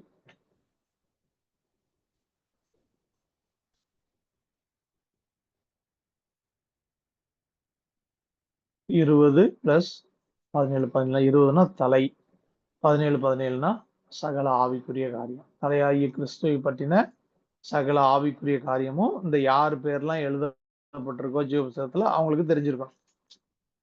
இப்போ ரோமர் 11:16-26 வருஷம். ரோமர் 11:16-26 வருஷம். மேலும் முதற் பலனாகிய மாவானது பரிசுத்தமாய் இருந்தால் பிசைந்த மா முழுவதும் பரிசுத்தமாய் இருக்கும். வேறானது பரிசுத்தமாய் இருந்தால் கிளைகளும் பரிசுத்தமாய் இருக்கும். சில கிளைகள் முறித்து போடப்பட்டிருக்க காட்டொலிவு மரமாகிய நீ அவைகள் இருந்த இடத்தில் ஒட்டி வைக்கப்பட்டு ஒளிவு மரத்தின் வேருக்கும் சாரத்துக்கும் உடன் பங்காளியாய் இருந்தாயானால் நீ அந்த கிளைகளுக்கு விரோதமாய் பெருமை பாராட்டாதே. பெருமை பாராட்டுவாயானால் நீ வேரை சுமக்காமல் வேர் உன்னை சுமக்கிறது என்று நினைத்துக்கொள். நான் ஒட்டி வைக்கப்படுவதற்கு அந்த கிளைகள் முறித்து போடப்பட்டதென்று சொல்லுகிறாயே. நல்லது, அவை விசுவாசியானதாலே அவைகள் முறித்து போடப்பட்டன. நீ விசுவாசத்தினாலேயே நிற்கிறாய். மேட்டிமை சிந்தை இராமல் பயந்திரு. சுவாம கிளைகளை தேவன் தப்ப விடாதிருக்க உன்னையும் தப்ப விட மாட்டார் என்று எச்சரிக்கையா இரு. ஆகையால் தேவனுடைய தயவையும் கண்டிப்பையும் பார். விழுந்திடத்திலேயே கண்டிப்பையும் உன்னிடத்திலேயே தயவையும் காண்பித்தார். அந்த தயவிலே நிலைத்திருப்பாயானால் உனக்கு தயவு கிடைக்கும். நிலைத்திராவிட்டால் நீயும் வெட்டுண்டு போவாய். அன்றியும் அவர்கள் விசுவாசத்திலே நிலைத்திரா இருந்தால் அவர்களும் ஒட்ட வைக்கப்படுவார்கள். அவர்களை மறுபடியும் ஒட்ட வைக்கிறதற்கு தேவன் வல்லவராய் இருக்கிறாரே. சுவாமத்தின்படி காட்டொலிவு மரத்திலிருந்து நீ வெட்டப்பட்டு சுவாமத்திற்கு விரோதமாய் நல்ல ஒளிவு மரத்திலே ஒட்ட வைக்கப்பட்டிருந்தால் சுவாம கிளைகளாகிய அவர்கள் தங்கள் சுய ஒளிவு மரத்திலே ஒட்ட வைக்கப்படுவது அதிக நிச்சயம் அல்லவா? மேலும் சகோதரரே, நீங்கள் உங்களை புத்திமான்கள் என்று எண்ணாதபடிக்கு ஒரு ரகசியத்தை நீங்கள் அறிய வேண்டும் என்று இருக்கிறேன். அது என்னவெனில், ஜாதியாருடைய நிறைவு உண்டாகும் வரைக்கும் இஸ்ரவேலில் ஒரு பங்குக்கு கடினமான மனது உண்டாயிருக்கும். இந்த பிரகாரம் இஸ்ரவேல் எல்லோரும் ரட்சிக்கப்படுவார்கள். மீட்கிறவர் சியோனிலிருந்து வந்து அவர் பக்தியை யாக்கோபை விட்டு விலக்குவார் என்றும். ஆமென். சரியா? நல்லா புரிஞ்சுக்கொள்ளுங்க. இந்த மீட்பை பற்றின தேவ திட்டம், இந்த திட்டம் நம்முடைய விருப்பம் அல்ல, நம்முடைய விருப்பத்தின்படியான காரியம் அல்ல. அவருடைய சித்தம், அவருடைய சித்தத்தின்படியான காரியம். புறஜாதியருடைய நிறைவு உண்டாகும் வரைக்கும் இஸ்ரவேலில் ஒரு பங்குக்கு கடினமான மனது உண்டாயிருக்கும். இந்த பிரகாரம் இஸ்ரவேலர் எல்லாரும் ரட்சிக்கப்படுவார்கள். இப்படி மீட்பு அவர்களுக்கு நடக்குங்கிறது தேவனுடைய சித்தம், நம்முடைய விருப்பம் இல்ல. குமாரனை பற்றின தேவனுடைய சித்தம், நம்முடைய விருப்பம் அல்ல. நல்லா புரிஞ்சுக்கொள்ளணும். யூதன் யாரு? வேறு. ரட்சிப்பு யூதர்கள் வழியா வருது. நாம யாரு? அந்த வேர்ல இருந்து வந்த கிளைகள், கிளையிலிருந்து வந்த தண்டு, தண்டுல இருந்து வந்த கிளைகள் தான் நானும் நீங்களும். சரியா? அப்போ இந்த வேறு, தண்டு, கிளைகள், இதுதான் நம்ம மனசாட்சியின் காலத்தில் வாழ்ந்தவர்கள், நியாயப்பிரமாண காலத்தில் வாழ்ந்தவர்கள், கிருபையின் காலத்தில், இப்படி 3 பகுதியா வேதத்துல வாழ்ந்த பரிசுத்தவான்களை பிரிக்கிறோம். சரியா? இப்ப நம்ம கிளைகள். இப்ப நம்ம ஏன் ஒருத்த கிறிஸ்துவ விட்டு பின்வாங்கி போனா ஏன் அவனோட உறவு வச்சு கொள்ளக்கூடாது, ஏன் அவனுடைய அப்படின்னு நம்ம சொல்றோம்னா, கொஞ்சம் புளித்தமா எல்லாத்தையும் என்ன பண்ணிடும்? புளிக்க பண்ணிடும். ஒரு பழம் இருக்குன்னு வைங்களேன், வீட்டுல நம்ம எல்லார் வீட்லயும் பழங்கள் வச்சிருப்போம். அதுல பழம் ஒரு பழகம் அழுகி போச்சு அப்படின்னு உங்களுக்கு தெரிஞ்சோம், பரவாயில்ல, இந்த பழத்தை ரொம்ப நான் நேசிக்கிறேன், காசு கொடுத்து வாங்கிட்டேன் அப்படின்னு நீங்க 4 நாளைக்கு கண்டுக்காம விட்டீங்கன்னா, அந்த அழுகுன பழம் பக்கத்துல இருக்க பழத்துக்கும் பரவிடும். அந்த பக்கத்துல இருக்க பழத்தையும் கெடுத்து அதையும் சேர்த்து அழுக வச்சிடும். நீங்க பழத்தெல்லாம் பார்த்துருப்பீங்க, பழம், காய்கறி எல்லாமே அப்படிதான். அப்ப என்னன்னா, அதேதான் வேதத்துல சொல்லப்பட்டு, கொஞ்சம் புளித்த மாவு எல்லாத்தையும் புளிக்க பண்ணிரும். ஆகவேதான் அந்த என்ன பண்ணணும், கெட்டு போன பழத்தை எடுத்து புறம்பே எரிஞ்சிடுறது தான் சரி. அதனாலதான், ஏன்னா அவனுடைய சுவாபம் மற்றவனையும் கெடுக்க பண்ணிடும். அதனாலதான் கெட்டு போனவனை, கர்த்தரை விட்டு பின்வாங்கி போனவனை நாம் அவனோட ஐக்கியப்படக்கூடாது அப்படின்னு சொல்றது காரணம் என்னன்னா, கொஞ்சம் புளித்த மாவு எல்லாரையும் கெடுத்து போடும். கெட்டு புளிக்க பண்ணிடும். அதனாலதான் இப்ப பாருங்க, யூதர்கள் சில கிளைகள் முறித்து போடப்பட்டது. காட்டொளி மரமாகி இருந்த நம்மை அந்த வேருக்கும் சாரத்துக்கும் உடன் பங்காளியா கர்த்தர் மாற்றியிருக்காரு. அந்த வேருக்கும் ஒரு மீட்பு இருக்கு. நல்லா புரிஞ்சுக்கொள்ளுங்க. வேறு இப்ப நம்ம கிளைகள். இந்த கிளைகள் வேரையும் கர்த்தர் சேர்த்து கொள்ள, அவர்கள் அவிசுவாசத்தில் நிலைத்திராமல் இருந்தால் அவர்களையும் சேர்த்து கொள்ள வல்லவராய் இருக்கிறார். அப்ப இந்த யூதனுடைய மீட்பு பிரதானமான ஒண்ணு. நம்ம அதுக்காக அனுதினமும் ஜெபிக்கணும். பிரஜாதிகளுடைய மீட்பு எப்படி ஒரு பாதி முக்கியத்துவம் வாய்ந்ததோ, அதை போல யூதனுடைய மீட்பும் இன்னொரு பாதி முக்கியத்துவம் வாய்ந்தது. சரியா? அதனால யூதனுடைய மீட்புக்காக நம்ம தினமும் ஜெபிக்கணும். பாருங்க, விழுந்து போன அவனிடத்துல கர்த்தர் கண்டிப்பா காட்டினாரு. ஆனால் நம்மகிட்ட தயவை, புறஜாதியாரிலிருந்து பாவிகளா இருந்த நம்மிடத்துல தயவை காண்பிச்சார். நல்லா புரிஞ்சு கொள்ளுங்க. அவர்களிடத்துல கண்டிப்பா காண்பிச்சாரு. இந்நாள் வரைக்கும் இருக்காரு. இந்நாள் வரைக்கும் இறங்காம தான் இருக்கிறார்.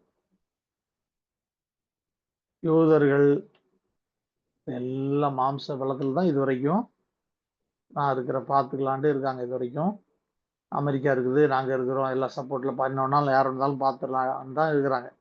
ஆனா இவங்கள் கைவிடப்படும் ஒரு நிலைமை வரும். அமெரிக்கா வேதத்தின்படி டவுன் ஆகி ஐரோப்பா எழும்பணும்.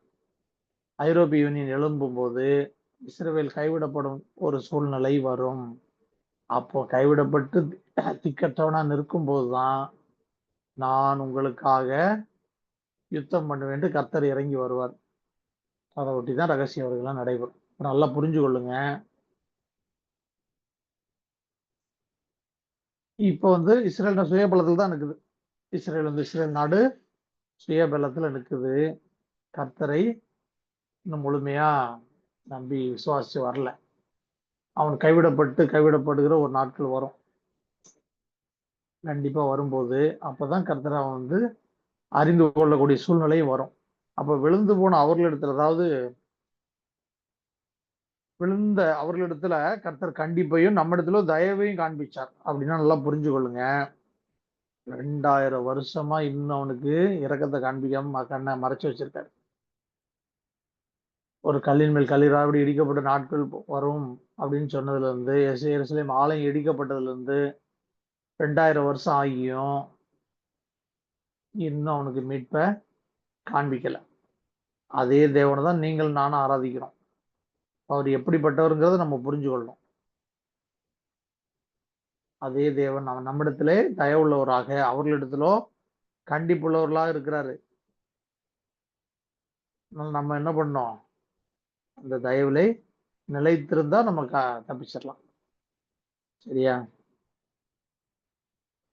பாப ஒளிவ மரத்திற்கு இன்னைக்கு புறஜாதிகள்லாம் என்ன பேசுறாங்க? பெரிய மிதமிஞ்சிய கிருபை, மிதமிஞ்சிய கிருபை. பின்னாடி படிப்பீங்க, அதெல்லாம் நிறைய இருக்கு வேதத்துல. 3 குரூப் எப்பவுமே சபையில இருப்பாங்க. ஒண்ணு ஆவிக்குரியவங்க, கர்த்தருக்காக நிக்கிறவங்க. இன்னொன்னு செழிப்புக்காக, ஆசீர்வாதத்துக்காக நிக்கிற ஒரு குரூப் நிற்கும் சபையில. இன்னொரு குரூப் கிறிஸ்தவத்துல பொதுவா சொல்றேன், ஆசீர்வாதத்திற்காக, செழிப்புக்காக, இம்மைக்காக நிற்கிற குரூப் தான் இந்த கிருபை கிருபை கிருபை கிருபை எல்லாம் செஞ்சு முடிச்சிட்டாரு அப்படின்னு சொல்ற குரூப். இன்னொரு குரூப் அதிகாரத்திற்காக நிற்கும். அதிகாரத்துக்காக நிற்கிறதுனா அதுதான் இந்த சிஎஸ்ஐ, ஆர்சி, இந்த குரூப்லாம். செழிப்பா இருப்பான். நல்லா பார்த்துருக்கீங்களா? ஆர்சிலாம் செழிப்பா இருப்பான், ஒரு குறையும் இருக்க. காரணம் என்னன்னா, இவெல்லாம் அதிகாரத்துக்காக கர்த்தரை பின்பற்றுகிறோம். 3 குரூப் இருக்கும். நீங்க பின்னாடி படிப்பீங்க, ரொம்ப பின்னாடி படிப்பீங்க. 3 குரூப் இருக்கும் வேதத்துல அப்படிதான் காண்பிக்குது நமக்கு. ஒண்ணு சவுலின் ஆவி. சவுல் அதிகாரத்திற்காக, தன் அதிகாரத்தை தக்க வச்சிருக்கிறதுக்காக கர்த்தரை பின்பற்றினான். பழைய ஏற்பாட்டுல சவுல், அதாவது முழு இஸ்ரவேலை ஆண்ட ராஜாக்கள் 3 பேர். ஒண்ணு சவுல், இன்னொன்னு தாவீது, இன்னொன்னு சாலமோன். இதுல இந்த சவுல் அதிகாரத்திற்காக கர்த்தரை பின்பற்றினான். இந்த சாலமோன் வந்து செழிப்புக்காக, ஆசீர்வாதத்துக்காக கர்த்தரை பின்பற்றினான். இந்த தாவீது வந்து ஆத்துமாவுக்காக கர்த்தரை பின்பற்றினான். அதனாலதான் பாருங்க, சவுலை கொண்டு எந்த புத்தகமும் எழுதல. நீதி இவனை கொண்டு 2 தான், உன்னத பாட்டு, நீதிமொழிகள். தாவீதை கொண்டு தான் பாருங்க எவ்வளவு சங்கீதம் பாருங்க. தாவீதை கொண்டு கிட்டத்தட்ட 150 அதிகாரமா அவனை கொண்டுதான் அவ்வளவு பயன்படுத்தி ஆண்டவர் எழுதுறதுக்கு காரணம். அந்த 3 பேர்ல என் இருதயத்துக்கு ஏற்றவன் ஆண்டவர் சொன்னவர் தாவீதை பற்றி தான். ஆண்டவர் என் இருதயத்துக்கு ஏற்றவன்னு சாலமோனையும் சொல்லல, சவுலையும் சொல்லல. இந்த 3 குரூப்பும் நமக்கு எதற்கு அடையாளத்தை காண்பிக்குதுன்னா, ஒரு குரூப் வந்து சவுலின் ஆவி வந்து அதிகாரத்திற்காக கர்த்தரை பின்பற்றும். அதுதான் இந்த பாரம்பரிய கிறிஸ்தவர்கள், சிஎஸ்ஐ, ஆர்சி, செழிப்பா இருப்பான். நாங்க தான் தாய் கிறிஸ்தவங்க, பேதுருவிலிருந்து வந்தவங்க, நாங்க தான் தாய் மதம்னு சொல்லுவோம். இன்னொரு குரூப்பு தான் பெந்தைகோஸ்தே கிறிஸ்தவர்கள், ஆவிக்குரியவர்கள், நம்ம எல்லாம் தாவீது வழியில வர்றவங்க. இன்னொரு குரூப்பு சாலமோனின் ஆவி. இந்த குரூப்பு செழிப்பு, கிருபை, ஆசீர்வாதம், இதுதான் வெற்றி அப்படின்னு சொல்றவங்க. இதுதான் வந்து இந்த ஜான் ஜபராஜி, மதுரை ஜஸ்டின், ஏசோடியான், இந்த ஒரு குரூப் இருக்குல்ல, மிதமெஞ்சிய கிருபை, நாங்க கிருபை தான், நாங்க தான் ஆசீர்வாதமா இருக்கு, செழிப்பா இருக்கிற நாங்க தான் ஆசீர்வதிக்கப்பட்டவர்னு சொல்ற குரூப் இந்த குரூப். இந்த 3 குரூப்பையும் நம்ம வந்து அடையாளம் கண்டுபிடிச்சோம். ஆக நல்லா புரிஞ்சுக்கொள்ளணும், ஆசீர்வாதம் கிறிஸ்தவம் அல்ல. அவர் நமக்கு நியமித்த அவருடைய சித்தத்தை, சிலுவையை சுமப்பதுதான் கிறிஸ்தவம். சரியா? அதை நல்லா புரிஞ்சுக்கொள்ளுங்க. இந்த திட்டம், மீட்பின் திட்டம் வந்து அவருடைய சித்தம், நம்முடைய விருப்பம் இல்ல. அப்ப அவருடைய சித்தத்துக்கு தான் நம்ம ஒப்பு கொடுக்கணுமே தவிர, நம்முடைய விருப்பத்திற்கு அவரை வளைக்க பார்த்தா நம்ம தான் தோத்துப்போம். சரியா? அவரை வசனம் நமக்காக வளையாது, நம்ம தான் வசனத்துக்கு வளைஞ்சு கொடுக்கணும். என்னாமம் 15:15 வாசிங்க. என்னாமம் 15ல 15வது வசனம் வாசிங்க.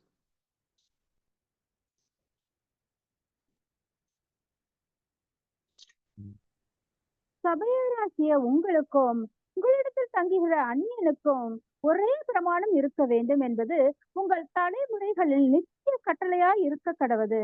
கர்த்தருக்கு முன்பாக அந்நியனும் உங்களைப் போலவே இருக்க வேண்டும். ஆமென். சபையாராகிய உங்களிடத்தில் தங்குகிற அந்நியனுக்கும் உங்களுக்கும் ஒரே பிரமாணம் இருக்க வேண்டும் என்பது உங்கள் தலைமுறைகளில் நித்திய கட்டளையா இருக்க கடவுது. கர்த்தருக்கு முன்பாக அந்நியனும் உங்களைப் போலவே இருக்க வேண்டும். அப்படின்னா என்னன்னு புரிஞ்சுக்கொள்ளணும்.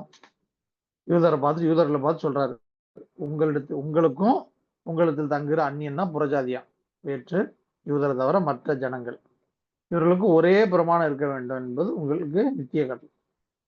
கர்த்தருக்கு முன்பா அந்நியனும் உங்களைப் போலவே இருக்க வேண்டும். ஏன் அப்படின்னா அதைத்தான் பார்க்க போறோம். எல்லாருக்கும், அந்நியனா இருந்தாலும், யூதனா இருந்தாலும், கிரேக்கனா இருந்தாலும், யாரா இருந்தாலும் எல்லாருக்கும் ஒரே எதிரி யாரு? சாத்தான் தான் ஒரே எதிரி. ஆகவே எல்லாருக்கும் ஒரே சத்தியம், ஒரே பிரமாணம். ஏன் எல்லாருக்கும் ஒரே பிரமாணம் சொல்றாரு ஆண்டவர்? எல்லாருக்கும் ஒரே எதிரி தான், ஒரே கர்த்தர் தான் மணவாளன், ஒரே எதிரி தான். ஆகவே எல்லாருக்கும் ஒரே பிரமாணம். யூதருக்கு ஒரு பிரமாணம், பிரஜாதிக்கு ஒரு பிரமாணம் கிடையாது. அதை நம்ம கொஞ்சம் டீட்டெயிலா பார்த்துடலாம். சரியா? ஆத்மாவுல அந்நியனும் யூதனும் எல்லாம் ஒண்ணுதான் கர்த்தருக்கு அப்படிங்கிறத பார்த்துடலாம். என்னாம 15:15ல இந்த எல்லா வார்த்தைகளுக்கும் சிங்கிள் மட்டும் போட்டா எவ்வளவு வருதுன்னு பார்த்துடலாம். என்னாம 15:15ல கிட்டத்தட்ட 1, 2, 3, 4, 5, 14 வார்த்தை இருக்கு. 14 வார்த்தை. எழுத்து வந்து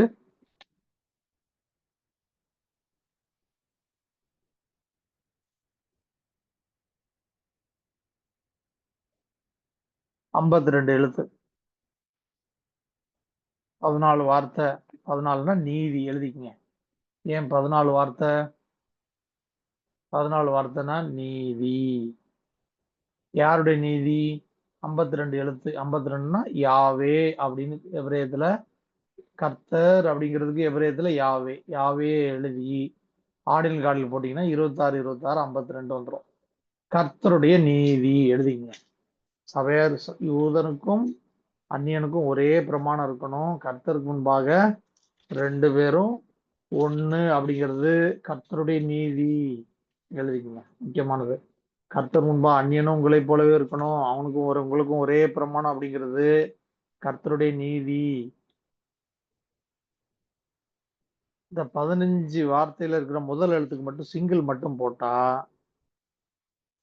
55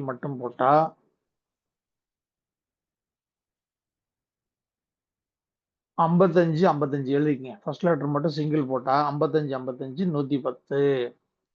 110னா 0 எடுத்துருங்க. 11 11னா மணவாட்டி. ஆத்மாவில் அந்நியனும் யூதனும் எல்லாரும் கர்த்தருக்கு ஒன்றுதான். யாரா இருந்தாலும் ரட்சிக்கப்பட்டவன் கர்த்தருக்கு மணவாட்டி எழுதிக்கங்க. உங்களுக்கும் சபையாராகிய உங்களுக்கும் உங்கள் தங்குகிற அந்நியனுக்கும் ஒரே பிரமாணம். ஏன்? இது நித்திய கட்டளை. கர்த்தருக்கு முன்பா அந்நியனும் உங்களைப் போலவே இருக்கணும். ஏன்? ஏன்னா ஆத்துமால நீயும் மனவாட்டி தான், யூதனும் மனவாட்டி தான், புறஜாதியான மனவாட்டி தான். ரட்சிக்கப்பட்ட யாரா இருந்தாலும் கர்த்தருக்கு மனவாட்டி அப்படின்னு வேதம் சொல்லுது. சரியா? அப்போ அதுல யூதன் ஒன்றும் இல்லை, கிரேக்கன் ஒன்றும் இல்லை, அந்நியன் ஒன்றும் இல்லை, ஆண் ஒன்றும் இல்லை, பெண் ஒன்றும் இல்லை, அடிமை என்றும் இல்லை, சுயாதி என்றும் இல்லை. எல்லாரும் கர்த்தருக்குள் ஒண்ணுதான். சரியா? ஆமா. அதே மாதிரி எண்ணாமம் 15 16 வாசி. எண்ணாமம் 15 16. உங்களுக்கும் உங்களிடத்தில் தங்குகிற அந்நியனுக்கும் ஒரே பிரமாணமும் ஒரே முறைமையும் இருக்க கடவது என்று சொல் என்றார். சொல்றாரா? ஒரே பிரமாணமும் ஒரே முறைமையும்னா ஒரே பிரமாணமும் ஒரே வேதமும் இருக்க கடவுள்னு அர்த்தம். சரியா? ஒரே பிரமாணம் தான், ஒரே வேதம் தான், வேற மாற்று கருத்தே கிடையாது. ஏன்னா அவன் 15 16க்கு சிங்கிள் மட்டும், அதுக்கும் சிங்கிள் மட்டும் தான் போடணும். இதுக்கு ஃபர்ஸ்ட் லெட்டர் மட்டும் எடுத்து சிங்கிள் போட்டா எழுதிக்கிங்க. இதுக்கு 9 வார்த்தை இருக்கு. இந்த 9 வார்த்தைக்கும் ஃபர்ஸ்ட் லெட்டர் மட்டும் எடுத்து சிங்கிள் போட்டா 28 28 28 28 56. இதுவும் 56னா 5 + 6 11 மணவாட்டி. ஏன் ஒரே வேதமும் ஒரே பிரமாணம் இருக்கணும் அப்படின்னா, மணவாட்டி தான் எல்லாருமே கர்த்தருக்குள்ளாக மணவாட்டியாய் தெரிந்து கொள்ளப்பட்டதுனால என்ன பண்ணணும்? ஒரே பிரமாணங்களும் ஒரே முறைமையும் வேதமும் ஒண்ணுதான் அப்படிங்கிறத தெரியப்படுத்துறாரு. இந்த 2 வசனத்துக்கும் சிங்கிள். இப்போ ஃபர்ஸ்ட் லெட்டர் மட்டும் பார்த்தோம். சிங்கிள் மொத்தமா அந்த 2 வசனத்துக்கும் கூட்டினீங்கன்னா நாம 15 15 15 16 இந்த 2 வசனத்துக்கும் உள்ள மொத்தத்துக்கும் சிங்கிள் மட்டும் கூட்டினா எழுதிங்க. சிங்கிள் மட்டும் கூட்டினா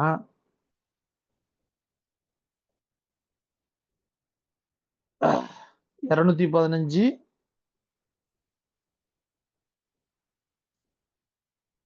ஃபர்ஸ்ட் இதுக்கு 200 அந்த 14 வார்த்தை 52 எழுத்துக்கு சிங்கிள் வேல்யூ 215 188 188 215 188. ரெண்டாவது வசனத்துக்கு 15 16க்கு 129 129 ரெண்டையும் கூட்டிருங்க.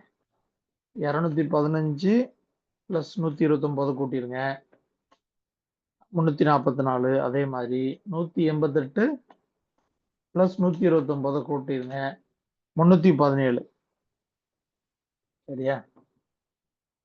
344 317 344 2 வசனத்துக்கு சேர்த்து சிங்கிள் போட்டா 344 317. 3 + 4 + 4 11. அதே மாதிரி 317 சிங்கிளா கூட்டினீங்கன்னா 3 + 1 + 7 11 11 11 அப்படின்னா மணவாளன் மணவாட்டி அடிப்படையில் தான் ஆண்டவர் இதை சொல்றாரு. 344 317 கூட்டினீங்கன்னா 661 661 661 பிரேக் பண்ணுங்க. 661 பிரேக் பண்ணீங்கன்னா 605 + 38 + 18 605 பிளஸ் 38 பிளஸ் 18.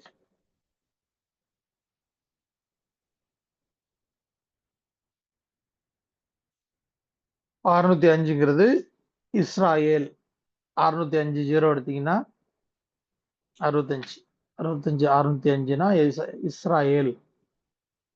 38ங்கிறது மணவாளன். 18ங்கிறது ஜீவன். அதே மாதிரி இந்த 2 வசனத்துக்கும் சிங்கிள் டு சிங்கிள் போட்டீங்கன்னா 71 39. 71 39. அதே மாதிரி 71 39. முதல் 71 39 71 71 சிங்கிள் டு சிங்கிள் ஃபர்ஸ்ட் வசனத்துக்கு. 15 16க்கு வந்து 39 39. அப்ப ரெண்டையும் கூட்டினீங்கன்னா 71 ஒரு 39 110. இன்னொரு 71 ஒரு 39 110. 110 110 அப்படின்னா 220. 110 110னா ஆலயம் தோரான்னு எழுதிக்கோங்க. ஆலயம் தோரா. 110 110 220 தான் ஆபிரகாமுடைய ஆசீர்வாதத்தினுடைய வேல்யூ. இந்த ஆபிரகாமுடைய ஆசீர்வாதம் யூதர்களுக்கும் ஒண்ணுதான், அந்நியர்களுக்கும் ஒண்ணுதான். 2 பேருக்கும் 110 110 11 11 அடிப்படை தான். இப்ப நல்லா புரிஞ்சு கொள்ளுங்க. ஆபிரகாமுடைய ஆசீர்வாதம் கிறிஸ்து இயேசு மூலமாய் புறஜாதிகளுக்கு வரும்படியாகவும் அப்படின்னு நம்ம வாசிட்டோம் கலாத்தியர். ஆபிரகாமுடைய ஆசீர்வாதம் புறஜாதிகளுக்கு இயேசு கிறிஸ்து மூலமா தான் வருது. அது வரைக்கும் கிடைக்கல. அது யூதர்களுக்கும் புறஜாதிகளுக்கும் ஒண்ணுதான். சரியா? அந்த சாபம் கிறிஸ்துவின் மூலமா தான் நீக்கப்பட்டு புறஜாதிகளுக்கு வரும். அது வரைக்கும் யூதர்களுக்கு மாத்திரம் இருந்தது. அதுக்கப்புறம் புறஜாதிகளுக்கும் கடந்து வருது. 2 பேருக்கும் ஒரே பிரமாணம் தான், ஒரே முறை தான், ஒரே தான், வித்தியாசமே கிடையாது. ஏன்னு சொன்னா அதுதான் கர்த்தருடைய நீதி. சரியா? இப்போ இந்த 2 வசனத்துக்குள்ள சிங்கிள் ஃபர்ஸ்ட் லெட்டர் மட்டும் போட்டீங்களா? போட்டோம் இல்லையா? ஃபர்ஸ்ட் வசனத்துக்கு 55 55, அடுத்த வசனத்துக்கு 28 28. இந்த ரெண்டையும் கூட்டியிருக்கேன். 55 பிளஸ் 28, அதே மாதிரி 55 பிளஸ் 28 அப்படின்னா எவ்வளவு வரும்? 83 83. 83 83 எழுதிக்கங்க. எல்லா 2 வசனத்துக்கும் ஃபர்ஸ்ட் லெட்டர் மட்டும் சிங்கிள் மொத்தமா கூட்டினா 83 83. அப்படின்னா ஒரு 83ங்கிறது காலா மணவாட்டி, இன்னொரு 83ங்கிறது ஹலாக்கா. ஹலாக்கானா கர்த்தரோடு கூட நடக்கிறது, கர்த்தரோடு கூட நடக்கிற மணவாட்டி அப்படின்னு எழுதிங்க. 83 83 அப்படின்னா கர்த்தரோடு கூட நடக்கிற மணவாட்டி தான் இந்த யூதனும் புறஜாதியும், அந்நியனும் யூதனும்.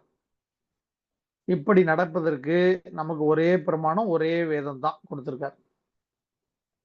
எழுதிக்கங்க. முக்கியமான காரியம். ஆடில் புரிஞ்சாலும் புரியலனாலும் இருக்கிற சத்தியத்தை விளங்கி கொள்ளுங்க. யூதனுக்கும் அந்நியனுக்கும் ஒரே வேதம், ஒரே பிரமாணம். எதற்காக?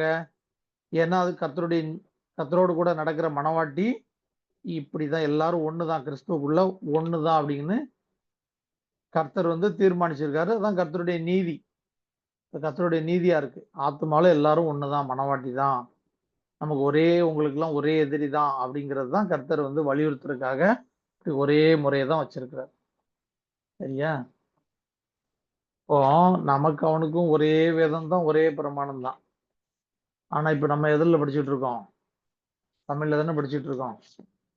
தமிழ்ல மொழி மாற்றம் பண்ணது தப்பு இல்லை. அவங்கவுங்க மொழியில படிச்சாதான் அவங்கவுங்க புரிய முடியும். ஆனா அதுலயே நின்று விடுறதுதான் தப்பு.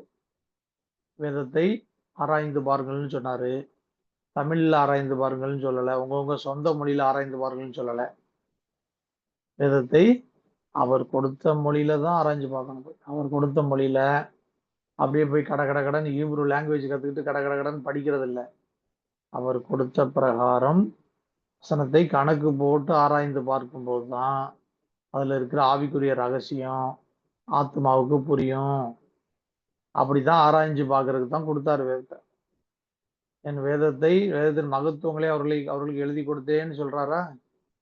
என் வேதத்தை கணக்கு போட்டு பார்க்க கொடுத்தேன்னு தான் அங்க ஒரிஜினல் இருக்கு. வேதத்தை கணக்கு போட்டு ஆராய்ந்து பார்க்க அவர்களுக்கு எழுதி கொடுத்தேன், அவர்களோ அதை அந்நிய காரியமாக என்ன. அப்போ நம்ம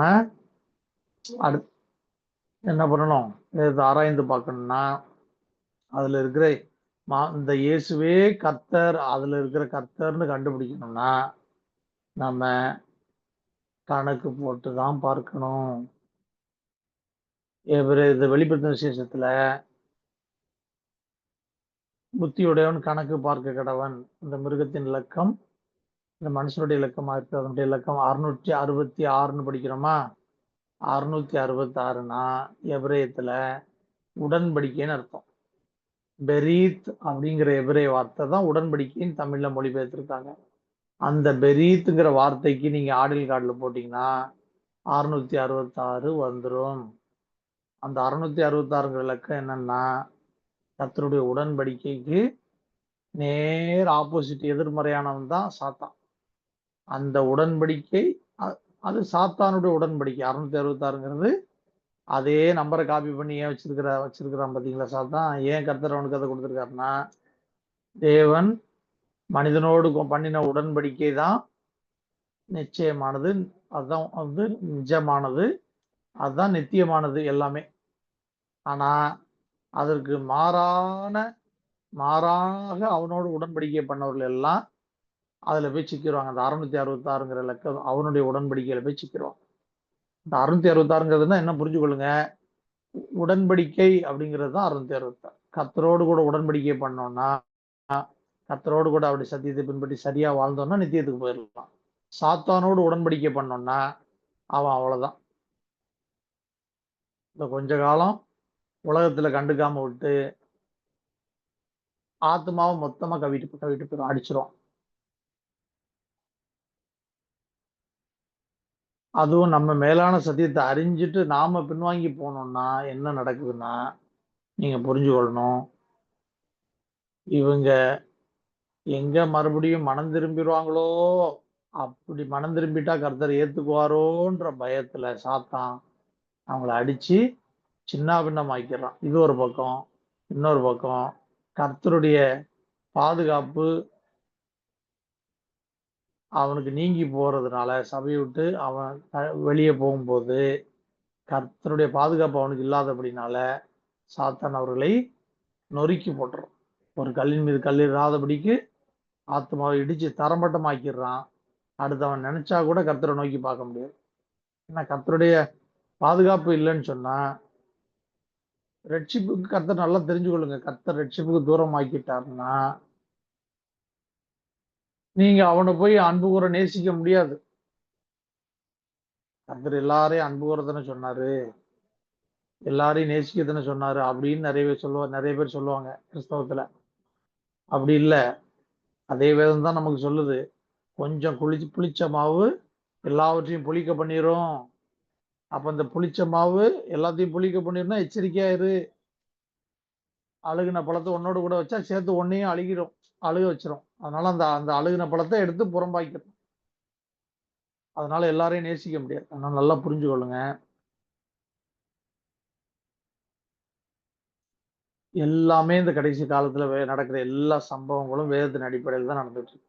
நமக்கா இருந்தாலும் யூதனுக்கா இருந்தாலும் யாருக்கா இருந்தாலும் எல்லாம் வேதத்தின் அடிப்படையில் தான் ஒரு அச்சு பிசகாம நடந்துகிட்டு இருக்கு.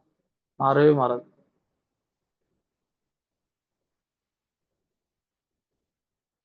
கொஞ்சம் 100 கிராம் மூளையில இந்த மனுஷன் செயல்படுறான், அவனால இவ்வளவு பிளான் பண்ணி இந்த 80 வருஷம் 100 வருஷம் வாழ்க்கையில இப்படி செயல்பட முடியுதுன்னா, இன்னைக்கு இருக்க முதலமைச்சர், பிரைம் மினிஸ்டர், எல்லா நாட்டு அதிபர்கள் எல்லாருமே எடுத்துக்கங்க, இவர்களால இவ்வளவு செயல்பட முடியுதுன்னா வானத்தையும் பூமியும் உருவாக்கின கர்த்தருடைய கால்குலேஷன் எப்படி இருக்கும் யோசிச்சு பாருங்க. அவருடைய பிளான்ல அவர் எப்படி செயல்படுவாரு? 80 வருஷம் வாழ்ந்து அழிஞ்சு போற மனுஷன் அவன் அந்த அளவுக்கு பிளான் பண்ணி நம்ம நித்தியமா இருக்கிற மாதிரி செயல்படுறான், வாழ்றான்னா, வானத்தை உண்டாக்கி அந்தரத்துல தொங்க விட்டு சுத்த விட்டுக்கிட்டு இருக்கிற கர்த்தர், அவருடைய பிளான் எப்படி இருக்கும்? எல்லாமே வசனத்தின்படிதான், வசனத்தின் நிறைவேறுதல் படிதான் நடக்கும். அதனால நாம ஆயத்தமா இருக்கிறது நல்லது. சரியா? நமக்கும் யூதனுக்கும் ஒரே தோரா தான், ஒரே வேதம் தான், ஒரே பிரமாணம் தான். அதனால வழிமாற்றம் பண்ணது நம்ம தவறு இல்ல. அவர் சொன்ன பிரகாரம் புரிந்து கொள்றதற்கு என்ன பண்ணோம்? அவர் கொடுத்த மொழியில தான் போய் அறிஞ்சு கொள்ளணும். எல்லாத்துக்கும் விதவிதமான ஒரு சுவை இருக்கு. பலாப்பழம் எடுத்துக்கங்க, அதுக்கு ஒரு டேஸ்ட் இருக்கு. மாம்பழம் ஒரு டேஸ்ட் இருக்கு. பிரியாணிக்கு ஒரு டேஸ்ட் இருக்கு. தயிர் சாதத்துக்கு ஒரு டேஸ்ட் இருக்கா? மாம்சத்துல ஒன்னொன்னு ஒரு விதமா இருக்குமா? ஒன்னொன்னு வித்தியாசமா சாப்பிடுறோமா? அதே மாதிரி தமிழ் மொழியில வேதத்தை படிக்கும் போது அது ஓரளவுக்கு. ஆனா வேதத்தை ஆராய்ந்து நீங்க கணக்கு போட்டு அதுல இருந்து சத்தியத்தை எடுத்துக்கும் போது அதுல இருக்கிற டேஸ்ட் வேற. அப்படிதான் ஆண்டவர் வேதத்தை கொடுத்துருக்காரு. யார் தான் படிச்சு புரிஞ்சுக்கிறக்காக கொடுத்துருக்காருன்னா, மறுபடி பிறந்த அவருடைய ஆவியை பெற்ற ஜனங்களுக்கு தான் அப்படி வச்சிருக்கிறார். எல்லாருக்கும் இல்ல. இப்ப யூதம் எல்லாம் ஹீப்ரு நம்மள மாதிரி தான் தமிழ் வாசிக்கிற மாதிரி கடகடன்னு வாசிக்கிறான். அவனுக்கு எல்லாருக்கும் சத்தியம் தெரியுமா என்ன? யாருக்குமே தெரியாது. அவனுடைய கண்ணுக்கு மறைவா தான் இருக்கு. அதனால ஹீப்ரு தெரிஞ்சா, மொழி தெரிஞ்சா எல்லாம் தெரிஞ்சிரும் போல தெரியுதுன்னு நினைக்காதீங்க. அப்படி இல்லை. ஹீப்ருல இருக்கிற சத்தியம் தெரிஞ்சாதான் நமக்கு பிரயோஜனம். ஆத்மாவுக்கு மொழி தெரியறதுனால ஒரு யூஸும் இல்லை. சரியா? மேலோட்டமா வாசிச்சா ஒன்றும் இருக்காது. அதுல இருக்கிற ரகசியம் கிறிஸ்துவையும் சபையும் பற்றினது. அதை ஆராய்ந்து பார்க்கும்படியாக, மறைவா கணக்கு போட்டு பார்க்க முடியாதுதான் அவர் ரகசியமா தான் வச்சிருக்கிறார். ரட்சிக்கப்பட்ட நீங்கள் நானும் தான் அதை எடுத்து நம்ம ஆராய்ந்து பார்க்கணும். நீங்க பார்க்காவிட்டால், நீங்களும் நானும் பார்க்காவிட்டால், ரட்சிக்கப்படாதவனுக்கு அவனால முடியாது, அவனுக்கு புரியாது, அவனால அதை இம்பாசிபிள், தெரிந்து கொள்ளவே முடியாது. அதனால நம்ம தான் பார்க்கணும். கொஞ்சம் டைம் கொடுங்க, அதுக்கு டைம் கொடுங்க. மீதி நம்ம அடுத்த கிளாஸ்ல கண்டினியூ பண்ணலாம். சரி, இதோட முடிச்சிருக்கிறோம். என்னாமோ 15-16 முடிச்சிருக்கிறோம். ஞாபகம் வச்சுக்கோங்க. அடுத்த கிளாஸ்ல கேட்டா கொஞ்சம் சொல்லுங்க. நாம 15-16 முடிச்சிருக்கிறோம்.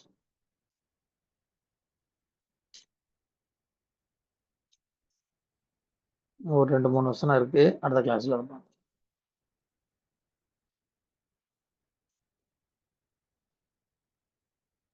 சரி, பண்ணிடலாமா? பரிசுத்தமுள்ள நல்ல ஆண்டவரே, நன்றியோடு துதிக்கிறோம், சோதரிக்கிறோம். கர்த்தாவே, இந்த மாலை வேளைக்காக நாங்கள் நன்றியோடு துதிக்கிறோம்.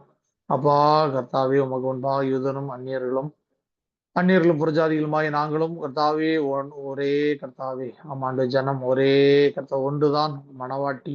ஆத்மாவில் எல்லாரும் கர்த்தாவே ஒன்றுதான்.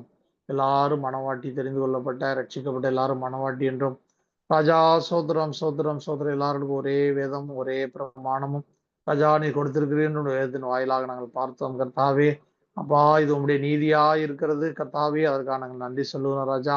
அப்பா சோதரம் மனிதர்களுடைய பார்வையிலே ராஜா நாங்கள் தேவனற்றவர்களும் ஆராதனை கர்த்தாவே தேவ ஆராதனை அற்றவர்களும் ராஜா சோதரம் சோதரம் சோதரம் புரஜாதிகளும் தூரத்தில் இருக்கிறவர்களுமா இருந்தோம். எங்களை கர்த்தாவே என் முன்னறிந்து சேர்த்து கொண்டு கர்த்தாவே ராஜா அந்த கிருபை இலவசமாக கொடுத்தீர் என்று கர்த்தாவே தியானித்தோம். கர்த்தாவே ரட்சிப்பு கர்த்தாவே இலவசமாக எங்களுக்கு கொடுத்தாலும் ஞாம நித்திஜனுக்கு போக கர்த்தாவே நாங்கள் கனி கொடுக்க வேண்டும். நாங்கள் எங்கள் சுயத்தை களைய வேண்டும் என்று கர்த்தாவே நீர் போதித்தீர். நாங்கள் எங்கள் சுயத்தை விட்டு கொடுக்க வேண்டும். நாங்கள் கர்த்தாவே நாங்கள் விரும்பி இதை செய்தால்தான் அடுத்த கட்டத்துக்கு நித்திய ஜீவனுக்கு கடந்து போக முடியும் என்று போதித்தீர். கொடான கொடி நன்றி செலுத்துகிறோம். ஆமாண்டவரே, ஒவ்வொரு நாளும் மாம்சத்தின் கிரியைகளை களைந்து போட்டு உள்ளான மனுஷன் பலப்பட்டு அப்பா ஆவிக்குரிய காமாண்டவரே உள்ளான மனுஷன் வளர்ந்து பலத்து கர்த்தாவை ஜெயிக்க நீரங்களுக்கு பலன் தர ஜெபிக்கிறோம். ஜெயங்கொள்ளும் எல்லாவற்றையும் சுதந்திரித்துக் கொள்வான். நான் அவன் தேவனாயிருப்பேன், அவன் குமாரனாயிருப்பான் என்று சொன்னீரே.